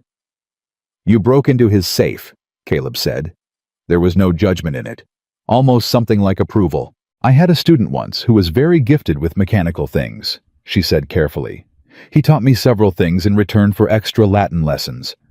She felt the corner of her mouth move. I took only what I needed. I left everything else exactly as it was. And then he had you arrested. 3 days later. He must have checked the safe. She looked at her hands on the reins. I'd already made copies of the most critical pages and hidden them separately. The originals I sewed into my sleeve lining the night before the trial. You knew the verdict before it happened, he said. I knew Crowder had already decided what the verdict would be, she said. That's not the same thing as knowing, but it's close enough that you plan for it. He was quiet for a moment. The horses moved. The trail wound higher. You walked into that courtroom with the ledger already on you, he said. I walked into that courtroom ready to walk out of it no matter what the verdict was, she said, even if I had to do it in the back of a wagon with my hands tied. He looked at her. She felt it without turning her head. Most people would have used the copies to bargain, he said. Offered Crowder a trade, their silence for their freedom. I know. Why didn't you? She turned and looked at him directly. Because Henderson loved that land like his own blood, she said. And the Briggs family had 4 children. And there are 51 other families in that ledger who didn't have a copy of anything and didn't know what had been done to them. She held his eyes. I wasn't the only one who needed that book to see a judge. Caleb looked at her for a long moment, and then he looked back at the trail. Something had shifted in his expression. Something permanent, she thought. Something that wasn't going to shift back. They rode on. They made camp the first night in a protected hollow. Caleb knew off the main trail, well hidden, and they ate dried beef and cornbread that Walt had packed, and they sat close enough to the small fire that she could see his face clearly. He hadn't said much in the last 2 hours of riding. She recognized the particular quality of his silence by now. It wasn't absence, it was thinking. The kind of thinking he didn't do out loud. What is it? She said. He looked at the fire. Daniel Marsh, he said. I've been thinking about him all day. You trust him? I trusted who he was 10 years ago. I haven't seen the man in 8 years. He turned a stick in the fire. People change. Money changes people. Power changes people. I've been building this whole ride on a wire I sent to a memory. The honesty of it landed hard. Because he was right. The wire, the document, the entire Denver plan. It all ran through one man neither of them had spoken to in years. Tell me who he was, Grace said. 10 years ago. He thought for a moment. Second son of a Kentucky family. Not much money, not much land. Worked his way through school on a scholarship from a mining company. He used to say that irony kept him warm at night. A mining scholarship for a man who was going to spend his life fighting land fraud. He paused. He helped a family I knew when I first came west. A widow with 3 boys. Crowder, not Silas his father, same operation, different face, had filed against her claim. Marsh was a young clerk then. He pulled the original filing, found a procedural error, got the claim dismissed. He was quiet. He didn't get paid for it. He just did it because it was right. Grace looked at him. That's the man you sent the wire to. That's who I hope is still in that office, he said. That's the man who's had 8 years to either get harder and angrier about land fraud or get comfortable and quiet about it, she said. Either way works for us, Caleb. Angry and experienced is what we need. Comfortable and quiet is what the ledger fixes. He looked at her. That quiet reassessment again. How do you do that, he said. Do what? Find the version of a thing that still works. She thought about it honestly. I spent a long time teaching children who had been told they weren't smart, she said. You learn to look for the angle that opens the door instead of the angle that proves it's locked. He nodded slowly, said nothing. But the set of his shoulders changed slightly, and she understood that was what passed for relief in the language of Caleb Rourke. They slept on opposite sides of the fire with their bedrolls and their rifles, and a correct and careful distance between them, which was the right thing, and they both knew it, and it cost them both something anyway. The second day of riding brought them down out of the high mountain and into the broader valley trail that led toward Denver, and it also brought them their first real trouble since leaving the ranch. They were 2 hours out from the valley floor when Caleb pulled up suddenly and Grace pulled up beside him. "Rider behind us," he said low. "Quarter mile. Same pace as ours." She didn't turn. "Since when?" "Since the switchback. Maybe longer." He kept his voice level. "Single horse, not pushing, just matching. Crowder's man. Maybe. Or someone he telegraphed ahead." He thought for a moment. "There's a fork in the trail half a mile ahead. Right branch goes to the valley road, obvious route to Denver. Left branch is a sheep trail that adds 4 hours but comes out north of the city near the stockyards." "If it's one of Crowder's men, he knows the valley road," Grace said. "If it's one of Crowder's men, he already telegraphed someone waiting on the valley road," Caleb said. "One man following is the distraction. The real problem is what he's guiding us toward." She thought fast. "Left branch. Adds 4 hours. Better than whatever's waiting on the valley road." He nodded once. "When I say go, we go fast. Don't look back." "All right. Go." They pushed the horses hard and took the left fork. And the sheep trail was exactly what Caleb had said. Rough, overgrown, slow-going in places, and when they finally stopped to let the horses breathe, an hour later, there was no one behind them. The follower had either stayed on the valley road, not seen the turn, or decided the sheep trail wasn't worth the trouble. All three options made Grace's jaw ache from clenching it. "Someone telegraphed ahead," she said. "Yes. Crowder knows we're coming." "He knew we'd have to come eventually," Caleb said. "Denver's the only play." "Then he's got someone waiting at the commissioner's office." "Maybe." He looked at the trail ahead. "Or he's got someone waiting at every logical entry point, and he's covering his bets." He looked at her. "Walt's list." She already had the folded paper in her hand. She read through the names, 3 names. 2 addresses in the city's north quarter, 1 near the stockyards. "This one," she said, pointing. "Robert Aldine. Walt's note says, 'Honest man has a horse and doesn't ask questions.' That's the stockyard address." "We go to Aldine first," Caleb said. "Get the horses off the street. Then we figure out how to get to Marsh without walking through a front door that's being watched." It was a good plan. It was the best plan available.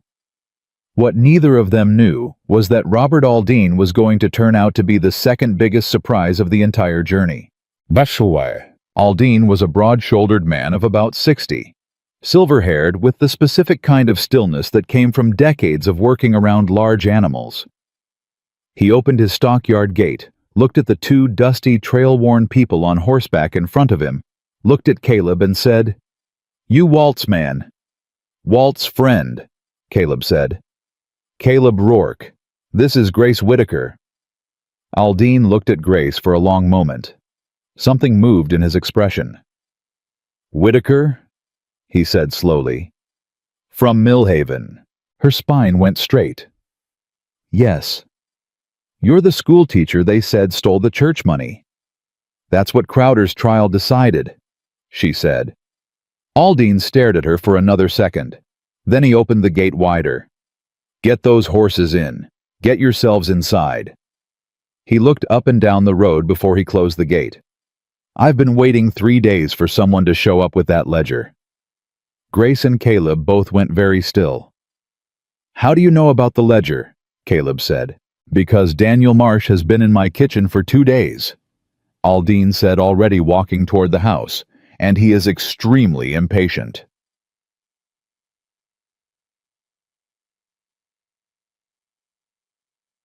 Daniel Marsh was younger looking than Grace had imagined from Caleb's description. Or maybe it was the opposite. He looked like a man who had spent years in a fight that aged him past his years, and then refusing to admit it had somehow balanced out. Sharp eyes, ink-stained fingers, a stack of papers on Aldine's kitchen table that she recognized immediately as territorial land filings. He stood up when they walked in. He looked at Caleb for 1 second. "Rourke," he said. "About time." "Marsh." Something moved in Caleb's face, the particular thing that happened when a man found that the version of someone he'd held in memory for 10 years was still mostly intact. "You got the wire."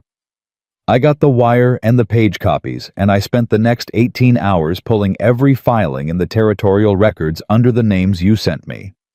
Marsh looked at Grace. "And you must be the woman who walked out of Millhaven with the proof." "I'm the woman who was thrown out," Grace said. "There's a difference." Marsh looked at her for a long moment. Then something shifted in his face, not quite a smile, not quite respect, something that encompassed both and landed firmer than either. "Yes," he said, "I imagine there is." He gestured at the table. "Sit down. We have a great deal to go through and very little time to go through it." Grace sat. She reached into her sleeve and laid the ledger flat on the table in front of him. Marsh looked at it. He didn't touch it immediately. He looked at it the way a man looked at something he'd been told existed, but hadn't fully believed in until this moment. Then he opened it to the first page. And his expression changed into something that was the most professionally terrifying thing Grace had seen in all of this, the expression of a man who had suspected the scope of something for years, and was now seeing the proof of it exceed even that suspicion. "My God," he said quietly. He turned a page, then another. "This isn't just Crowder." "No," Grace said. "The assessor's office. 3 county commissioners." He stopped. He looked up at her. "The circuit judge." "Page 47, she said. He turned to page 47. He read it. He read it again. Then he looked at Caleb. Then back at Grace. He closed the ledger very carefully, the way you closed something that had just become the most important object in a room. "This isn't a land fraud case," he said. "No," Grace said. "It's a criminal conspiracy against the territorial government. It has been for at least 4 years." Marsh sat back. The kitchen was very quiet. Outside stockyard sounds drifted through animals workers, the ordinary world going about its business completely unaware of what was sitting on a kitchen table in a stockman's house in Denver. "Crowder has someone watching my office," Marsh said. "I've known it for 2 days, which is why I'm here instead of there." "We were followed on the trail," Caleb said. "Left branch." "Smart." Marsh looked at them both with the assessing expression of a man reorganizing his entire plan in real time. "We can't go through the commissioner's office. Not directly. If Crowder knows I have the wire, he'll have people at every official entry point." He paused. "But the territorial governor's office is a different matter." Grace looked at him. "You have access to the governor. I have a meeting with him tomorrow morning at 9 that I scheduled 3 days ago for completely unrelated budget reasons." Marsh looked at the ledger. "Budget meetings are boring. Nobody watches budget meetings." He looked up at them both. "How do you feel about attending a very boring budget meeting?" Caleb looked at Grace. Grace looked at the ledger on the table. "I feel," she said carefully, "like I've been waiting 2 months for a boring meeting." They stayed at Aldine's that night. Real beds, real walls, the unfamiliar softness of a house that wasn't a mountain camp, and Grace lay on her back in the dark and listened to the city sounds outside, and felt the strangeness of it pressing in. She heard Caleb moving in the room down the hall. She heard him settle. She heard the house go quiet. She thought about tomorrow. The ledger. Marsh. The governor's office at 9 in the morning. The careful, ordinary walk through a front door that nobody was watching because nobody watched budget meetings. She thought about Crowder waking up tomorrow, not knowing where they were or what was about to happen to everything he'd built. And then underneath all of that, underneath the strategy and the ledger and the families whose names she carried in her sleeve, she thought about a step outside a cabin door and a hand wrapped around hers that hadn't needed to hold on and had held on anyway. She thought about a man who had said, "I don't have anyone waiting on me," and hadn't said it as a complaint. Just as a fact he'd made his peace with. She thought about how different that fact was going to look by the end of tomorrow. She pressed her hand flat against her sleeve. The ledger was there, hard and real and full of names. So was everything else. Grace didn't sleep past 5. She was up before the house stirred, sitting at Aldine's kitchen table with the ledger open in front of her, going through it one final time. Not looking for new information. She knew every page by now, the way you knew a thing you'd carried against your body for weeks. She was reading it, the way you read something before you gave it away. The last private look before it became evidence. Before it became a legal instrument, before it stopped being the thing that had kept her alive and became the thing that would settle the account. Caleb came in while she was on the last page. He looked at her at the table and at the ledger, and he didn't say good morning or comment on the hour. He just went to the stove and built up the fire and put the coffee on, and that simple domestic certainty of him, the complete absence of drama about being awake at 5 in the morning in a stranger's kitchen, preparing for the most important day of both their lives, settled something in her chest that had been wound tight all night. "How do you feel?" he said with his back to her. "Like I've been waiting for this day for 2 months, she said. "Scared?"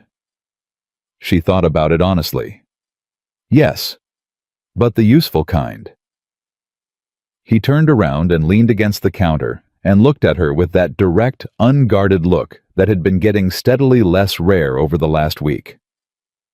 "What's the difference? Scared that stops you is fear," she said. "Scared that sharpens you is just information." She closed the ledger. "I have a lot of information this morning." Something moved in his expression. Quick and warm and gone before it settled into anything nameable. He turned back to the coffee. "Marsh wants to leave by 8, he said. "Governor's office is 20 minutes on foot. We walk separately, you with Marsh, me 2 blocks behind. In case Crowder's people are watching the route, they won't be watching a woman and a government clerk walking to a budget meeting." He poured coffee and brought both cups to the table and sat down across from her. "They'll be watching for me. Because you're the mountain cowboy who's been shooting their riders off his property," she said. "More or less." The corner of his mouth moved. "You're better cover than I am." She picked up her coffee, looked at him over the rim of the cup. "You know what happens after today?" It wasn't a question. He knew she wasn't talking about the legal proceedings. He held her eyes. "I know what I want to happen," he said. Quiet and direct the way he said everything important. No decoration on it. Her heart did something it had been threatening to do for 3 days. She kept her face even. "Tell me." "After," he said. "Let's finish this first." She nodded. She respected that. She also understood that he'd just made a promise with the word after, and Caleb Rourke was not a man who made promises he didn't intend to keep. They drank their coffee in the early morning quiet, and neither of them needed to fill the silence with anything more. Marsh came downstairs at 7:30 with his papers in a leather satchel and the specific focused calm of a man who had rehearsed the next 2 hours enough times in his head that he'd burned off most of the fear and was running on competence now.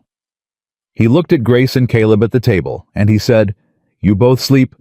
"Some," Grace said. "Good enough," he said. He sat down and spread 3 papers on the table. "Here's how this works. The governor's name is James Whitfield. He has been in office 4 years, and he is, as far as I can determine, genuinely clean, which in this territory is either a miracle or a liability depending on how you look at it." He looked at Grace. "He's going to ask you to speak first. When he does, don't give him the background. Don't give him the history. Give him page 47. "The judge," she said. "A corrupt circuit judge is a threat to his authority, his appointments, and his legacy," Marsh said. "That's the entry point. Everything else follows from there." He looked at Caleb. "And you." "I'm the corroborating property owner," Caleb said. "Documented target of the same fraud. Current resident of record on land Crowder has already filed against." Marsh pointed at him. "Exactly that. Exactly those words." He gathered the papers back into the satchel. "The governor has 2 aides in that meeting. One of them I know and trust. The other one I know and do not trust. The one I don't trust has a habit of leaving meetings early to make telegraph calls. If he leaves, we move faster," Grace said. Marsh looked at her. "You've done this before. I've taught rooms full of people who didn't want to be there," she said. "Same principle. You find who's paying attention, and you give them something worth paying attention to before you lose the room." Marsh almost smiled. "Right," he said. "Let's go." The walk to the governor's office was 22 minutes, and Grace counted every one of them. She walked beside Marsh at a pace that was purposeful without being urgent. The ledger in her sleeve, her spine straight, her face carrying the specific expression she had practiced in every difficult room she'd ever walked into, not defiant, not afraid, simply present. The expression of a woman who belonged exactly where she was standing. 2 blocks behind her, she could feel Caleb's presence without seeing it. She couldn't explain that rationally. She just knew he was there the way you knew certain things about people after you'd spent enough concentrated time surviving alongside them. The governor's building had 2 men at the front entrance. Marsh greeted them by name and signed the visitor log, and Grace signed beside him as his assistant, a description that made something wry move through her and something fierce right behind it, and they went up a wide staircase to the 2nd floor. The aide Marsh trusted met them in the hall outside the office. Young, competent-looking, with the expression of a man who had been briefed on something serious and was managing not to show it. "He's ready," the aide said quietly. "Pemberton is already in there." A slight pause on the name. The one Marsh didn't trust. Marsh looked at Grace. She looked back at him. The communication was instantaneous and wordless. Move, fast, move, clean. Don't give Pemberton time to process what he's hearing before the governor does. "Thank you, Thomas," Marsh said. They went in. Governor Whitfield was a compact man in his 50s with a gray beard trimmed close, and the attentive eyes of someone who had learned long ago that the most dangerous thing in any meeting was what wasn't being said. He looked up from his desk when they came in, and he looked at Marsh, and then he looked at Grace, and he waited. Pemberton was at the side table already making notes on something. Early 40s, soft around the jaw with the particular quality of alertness that wasn't curiosity, it was surveillance. Marsh introduced himself, referred to the budget context briefly enough to be technically accurate, and then said, "Governor, I need to set aside the budget matter. There's something more urgent." Whitfield looked at him for a moment. "How urgent?" "There is a criminal conspiracy operating in this territory that has stolen land from 53 families over 4 years, Marsh said. "It involves a county assessor, 3 county commissioners, and a sitting circuit judge." He paused. "I have a witness and documentary evidence." The room was very still. Whitfield looked at Grace. "You're the witness." "Yes, sir," Grace said. "My name is Grace Whitaker. I was a school teacher in Millhaven. I was convicted of theft 2 months ago on fabricated evidence created by a land broker named Silas Crowder after I refused his marriage proposal and discovered what he had been doing to mountain ranching families." She reached into her sleeve and drew out the ledger and laid it on the governor's desk. "This is Crowder's private accounting of every fraudulent transaction," she said. "It is in his own hand. Page 47 documents 3 payments to Circuit Judge Harold Crane, totaling $400 over 2 years. Pemberton stood up from the side table. Whitfield held up one hand without looking away from Grace, and Pemberton sat back down. It was the gesture of a man who knew exactly what that movement meant and was not going to allow it. Whitfield opened the ledger to page 47. He read it. He read it slowly and completely the way a man read something when he understood that every word was going to matter. Then he turned back to the first page and started reading from the beginning. The room stayed silent for 11 minutes. Grace counted. She stood still, and she breathed, and she let the ledger speak for itself, the way she had always intended it to, the way she had carried it for 2 months, knowing this exact moment was what it was for. Pemberton made a small movement at the 14-minute mark. A slight shifting of weight, a hand toward his coat pocket. "Mr. Pemberton," Whitfield said without looking up from the ledger, "sit still." Pemberton sat still. At the 18-minute mark, Whitfield closed the ledger. He looked at Grace. "How long have you had this?" he said. "Physically 2 months," she said. the knowledge of what was happening to those families longer. You were convicted on false evidence. Yes, sir. And you carried this ledger out of Millhaven after your conviction. I carried it in before my conviction, she said. I took it from Crowder's office when I had confirmed what it contained. I kept it through the trial, through the sentencing, through being put out of a wagon on a mountain trail, and left to die. She held his eyes. I kept it because 53 families lost their land, and most of them don't know why, and a judge in this territory has been taking money from the man responsible for it. Whitfield looked at her for a long moment. Then he looked at Pemberton. Leave the room, he said. Governor, I think... That wasn't a suggestion. Pemberton left. The door closed behind him, and Marsh immediately crossed to it and locked it, and stood against it with the expression of a man who had about 4 minutes before the telegraph machine in the building downstairs started sending messages. We need to move quickly, Marsh said. Yes, we do, Whitfield said. He was already standing, already moving to the cabinet behind his desk. He took out 2 blank warrant forms and laid them on the desk and picked up his pen. Mr. Marsh, I need the assessor's full name and office address. Miss Whitaker, I need you to sit down and start from the beginning and tell me every family name in that ledger that you can recall from memory while I read the rest of it. He looked up at them both. Thomas, he called. The door to the inner office opened and the aide appeared immediately. Sir? Get me Judge Alderman from the Federal Circuit. Tell him it's the governor and it cannot wait. Yes, sir. And Thomas, use the back stairs. What happened in the next 4 hours was the kind of organized chaos that Grace had only ever read about in newspaper accounts of other people's crises.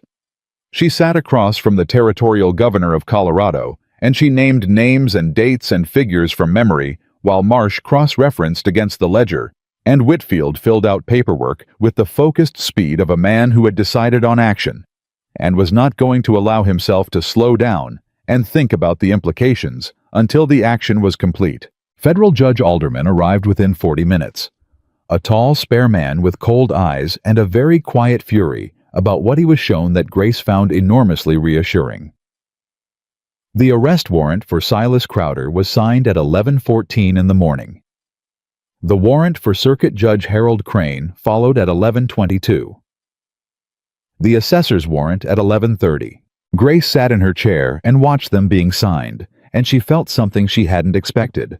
Not triumph, not relief, not even the satisfaction she'd imagined for 2 months.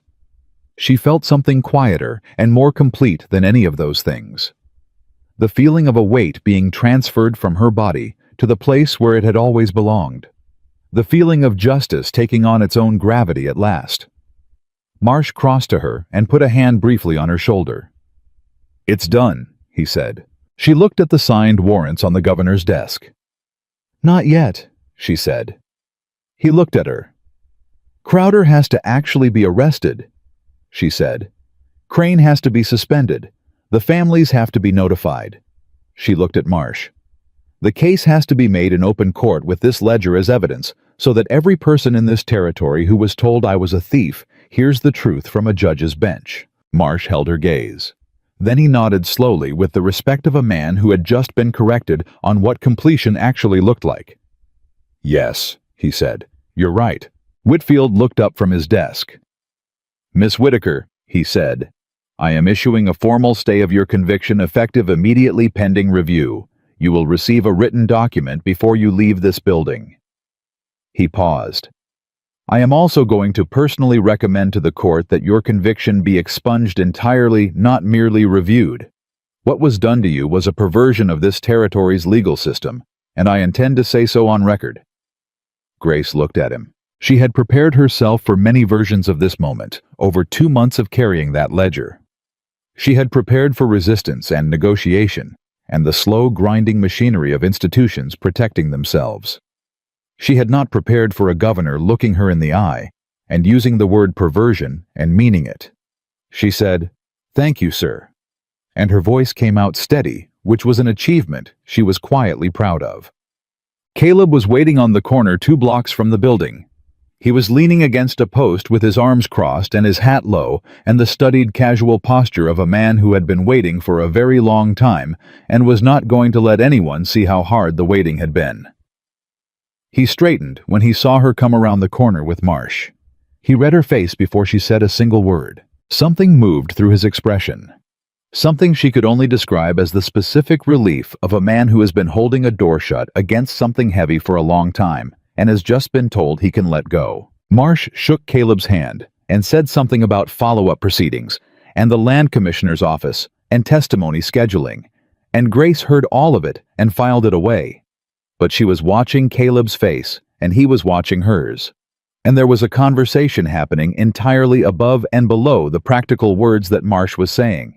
When Marsh finished and excused himself with the tact of a man who understood very clearly what he was excusing himself from, they were left standing on a Denver street corner in the full summer noon heat, two dusty trail-worn people with two horses at a stockyard nearby and a mountain ranch 4 days back the way they'd come. "Warrants signed," she said. "All of them. Crowder the judge, the assessor." She paused. "And my conviction is stayed, pending expungement." He looked at her for a long moment. Then he looked away, jaw working, and she realized that what she was seeing in him was not just relief. It was something rawer than that. The particular feeling of a man who had been angry on someone's behalf for 2 weeks and was now being asked to put that anger down because its purpose was finished. "Good," he said. His voice was rough at the edges. "Caleb." He looked back at her. "You said after," she said. The two words landed in the space between them, and neither of them moved for a moment, the whole busy street going on around them. Horses' voices, the ordinary noise of a city at noon, and none of it touching the specific quality of stillness inside the circle of what those two words meant. "I did," he said. "It's after." He looked at her with those dark eyes that had been calculating the cost of things since the first moment she'd seen him on a mountain road, and she watched him finish the calculation. "I don't know how to do this," he said. "This specific thing. I've been alone long enough that I've forgotten most of the vocabulary for it." "I know," she said. "I've been alone too. I'm not a comfortable man to be around. I've noticed. I work long hours in rough conditions, and I don't talk much, and I live 4 days from the nearest city. I'm aware. And He stopped. "Caleb," she said. "I walked off a wagon in the middle of a mountain in 100-degree heat with my hands tied and nothing but a ledger sewn in my sleeve, and I made it to a governor's office, and I made it count." She looked at him steadily. "I think I can manage the conditions." Something broke open in his expression then, not dramatically. Caleb Rourke was not a dramatic man. It was quiet and genuine, and it changed his whole face in the way that the smallest shifts sometimes changed everything, the way dawn didn't arrive all at once, but the world was suddenly different anyway. He reached out and took her hand. Not the wounded one, not the bandaged one. Just her hand, standing on a Denver street corner in the noon heat, holding on the way he had in Aldine's kitchen, when she hadn't been sure it was a decision or an accident. It was a decision. She understood that now. "All right," he said. That was all. "All right." 2 words with the whole weight of what he meant inside them, offered plain and direct, without decoration, the way he offered everything. She held on. "All right," she said back. "Oh." Crowder was arrested in Millhaven 3 days later. Grace wasn't there for it. She heard about it from Marsh, who sent a wire to Aldine's address before they left Denver. Brief professional containing the specific words, "Territorial marshals took Crowder into custody without incident at his office at 2 in the afternoon," which Grace read twice, and then folded very carefully and put in her pocket next to the ledger. Circuit Judge Crane was suspended the same day, pending federal investigation. The county assessor resigned before the marshals reached his office, which Marsh said in a follow-up wire was either cowardice or intelligence, and probably both. The territorial court issued a formal notice of expungement on Grace's conviction 6 days after their meeting with Whitfield. It came by post to Aldine's address, a single page with the official seal her name and the words "conviction vacated" in full record, Expunged reputation, restored by order of the Territorial Court of Colorado. She read it standing in Aldine's hallway, and Caleb was right behind her, and she heard him read it over her shoulder, and she heard the breath. He let out slow and controlled, and she turned around, and he was close enough that she had to look up to see his face. "It's real," she said. "It's real," he confirmed.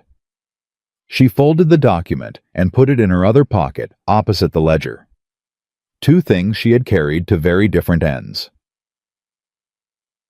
They rode back to the mountain on the main valley road, no sheep trail, no watching their backs every quarter mile.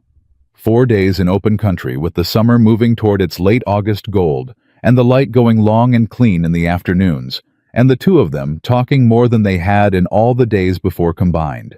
She learned that he had been engaged once 10 years ago to a woman in Kentucky who had eventually decided that a man who wanted to go west and build something from nothing was not the man she wanted to build her life beside. He said it without bitterness, just fact.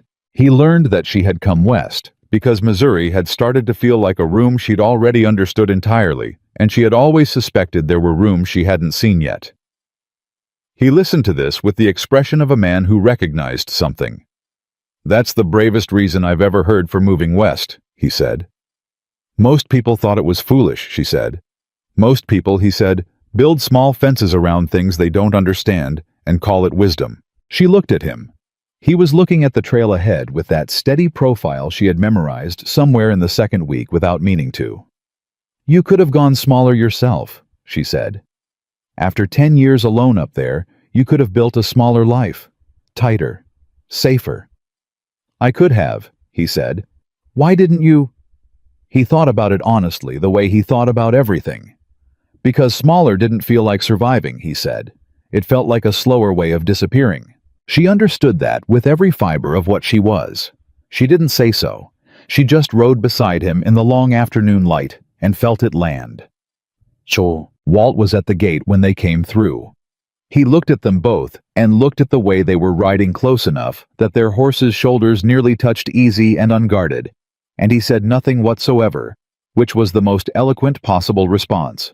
Pete came out of the barn and immediately asked if Crowder was actually arrested, and when Caleb said yes, Pete let out a sound that was somewhere between a shout and a laugh, and then composed himself with the dignity of a young man who remembered at the last moment that he was trying to seem older than 19.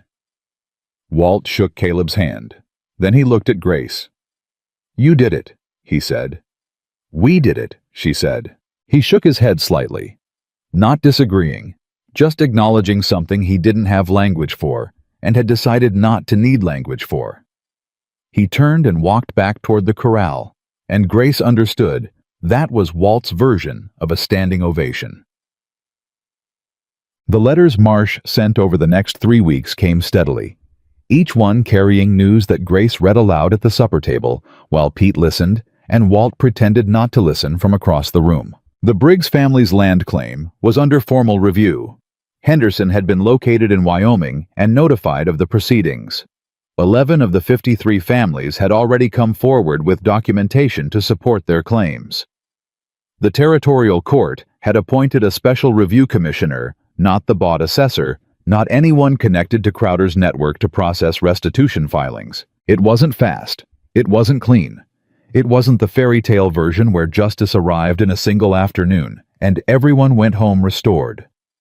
Real justice was slower and more bureaucratic and occasionally maddening, and required follow-up letters and documentation, and Marsh's extremely patient legal mind, working through layers of deliberate obfuscation that Crowder had spent 4 years constructing. But it was happening. It was real. And every letter that came confirmed that the ledger was doing exactly what she had carried it for. The schoolhouse at the north end of the valley had been closed for 2 years.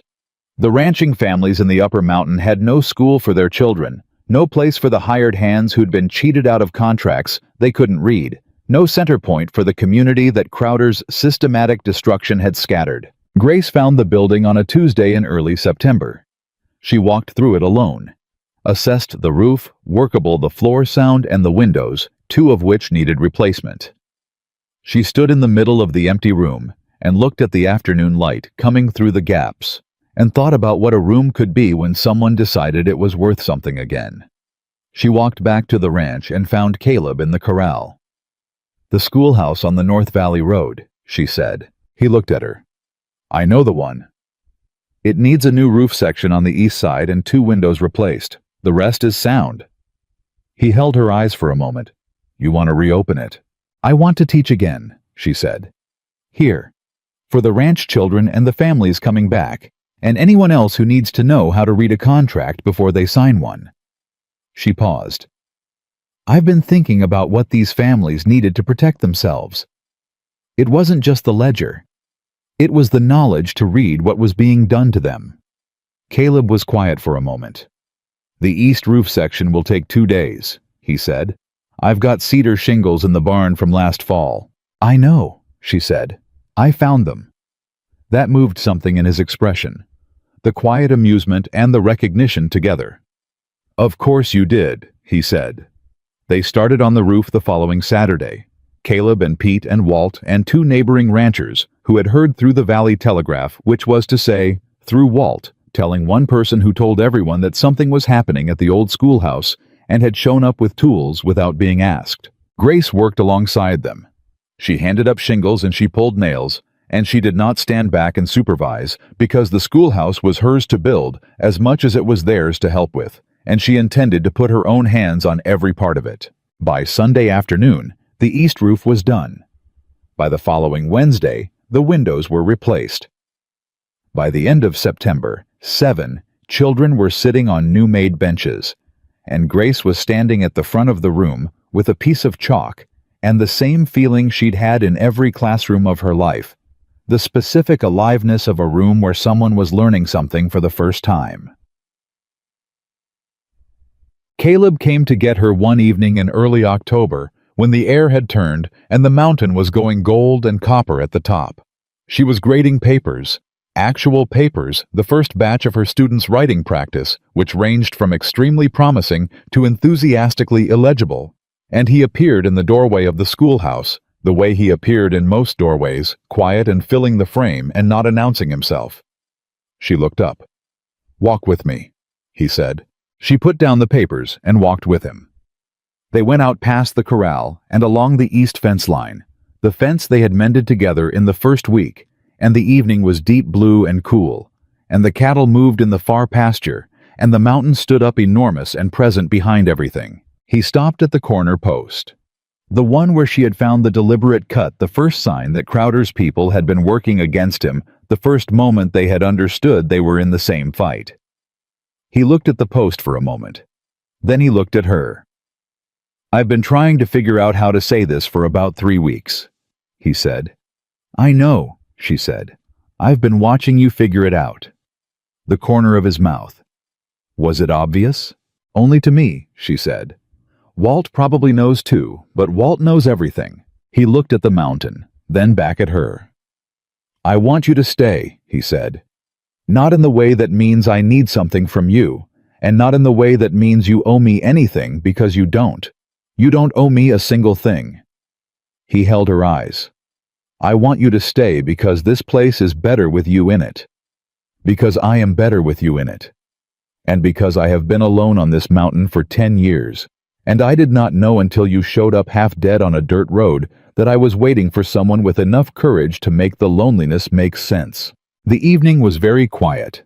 Grace looked at him, this rough, solitary, decent man who had handed her a canteen and a rifle and walked beside her through fire and legal warfare and 3 days of hard mountain riding, and had said, "I don't know how to be soft, but I know how to stand," and had proven that second part every single day she'd known him. "I'm not going anywhere," she said. "Grace." "Caleb." She stepped closer. "I reopened a schoolhouse. I have 17 families sending me their children next month. I have correspondence with the territorial court and a ledger that's going to be evidence in 3 separate proceedings." She looked at him with everything she had. "I am not going anywhere. I am already home." He looked at her for a long, still moment. Then he reached out and put his hand against her face, careful and certain. The same hands that mended fences and rode night trails, and wrapped her thumb in a strip of clean cloth at a fence line, and held on in a kitchen in Denver when she needed him to. "All right," he said. His voice was low and rough, and the most honest thing she'd ever heard. She put her hand over his. "All right," she said. The lamp in the cabin window burned that night, visible from the trail, visible from the ridge, visible to anyone coming down from the mountain who needed to know that someone lived here and the door was not locked. Grace had put it there, not as a signal to anyone in particular, just as a fact. A declaration of the plainest kind that this place was inhabited and warm, and that the woman inside it had fought for every right she had to be there and intended to stay. Walt, coming in from the last fence check, saw it from 50 yards out and stopped for a moment and looked at it. Then he nodded once, the way a man nodded at a thing that had finally come out the way it was supposed to. He went inside and had his coffee and said nothing to anyone, which was exactly right. Because some things didn't need commentary. Some things just needed to be true. And this was true. Grace Whitaker had been thrown off a wagon in the dust and the heat and the nothing, and she had stood up, and she had walked, and she had carried the proof of 53 families in her sleeve and delivered it to the people who could use it. And she had not broken once. Not once. She had come through the fire, the literal kind and the other kind. And she had come out standing, not because anyone rescued her, but because she refused to fall in a direction that led away from the fight. And the mountain cowboy who had found her on a dirt road and handed her a canteen without ceremony, who had ridden into town at night alone and come back bleeding and called it nothing, who had said, "I don't have anyone waiting on me in the flat." Honest voice of a man making peace with the fact that man had a lamp in his window now, and a woman beside him who had chosen him the way she chose everything deliberately, with full knowledge of the cost and without a single regret. That was the whole of it. The mountain stood. The lamp burned. And neither of them was alone anymore.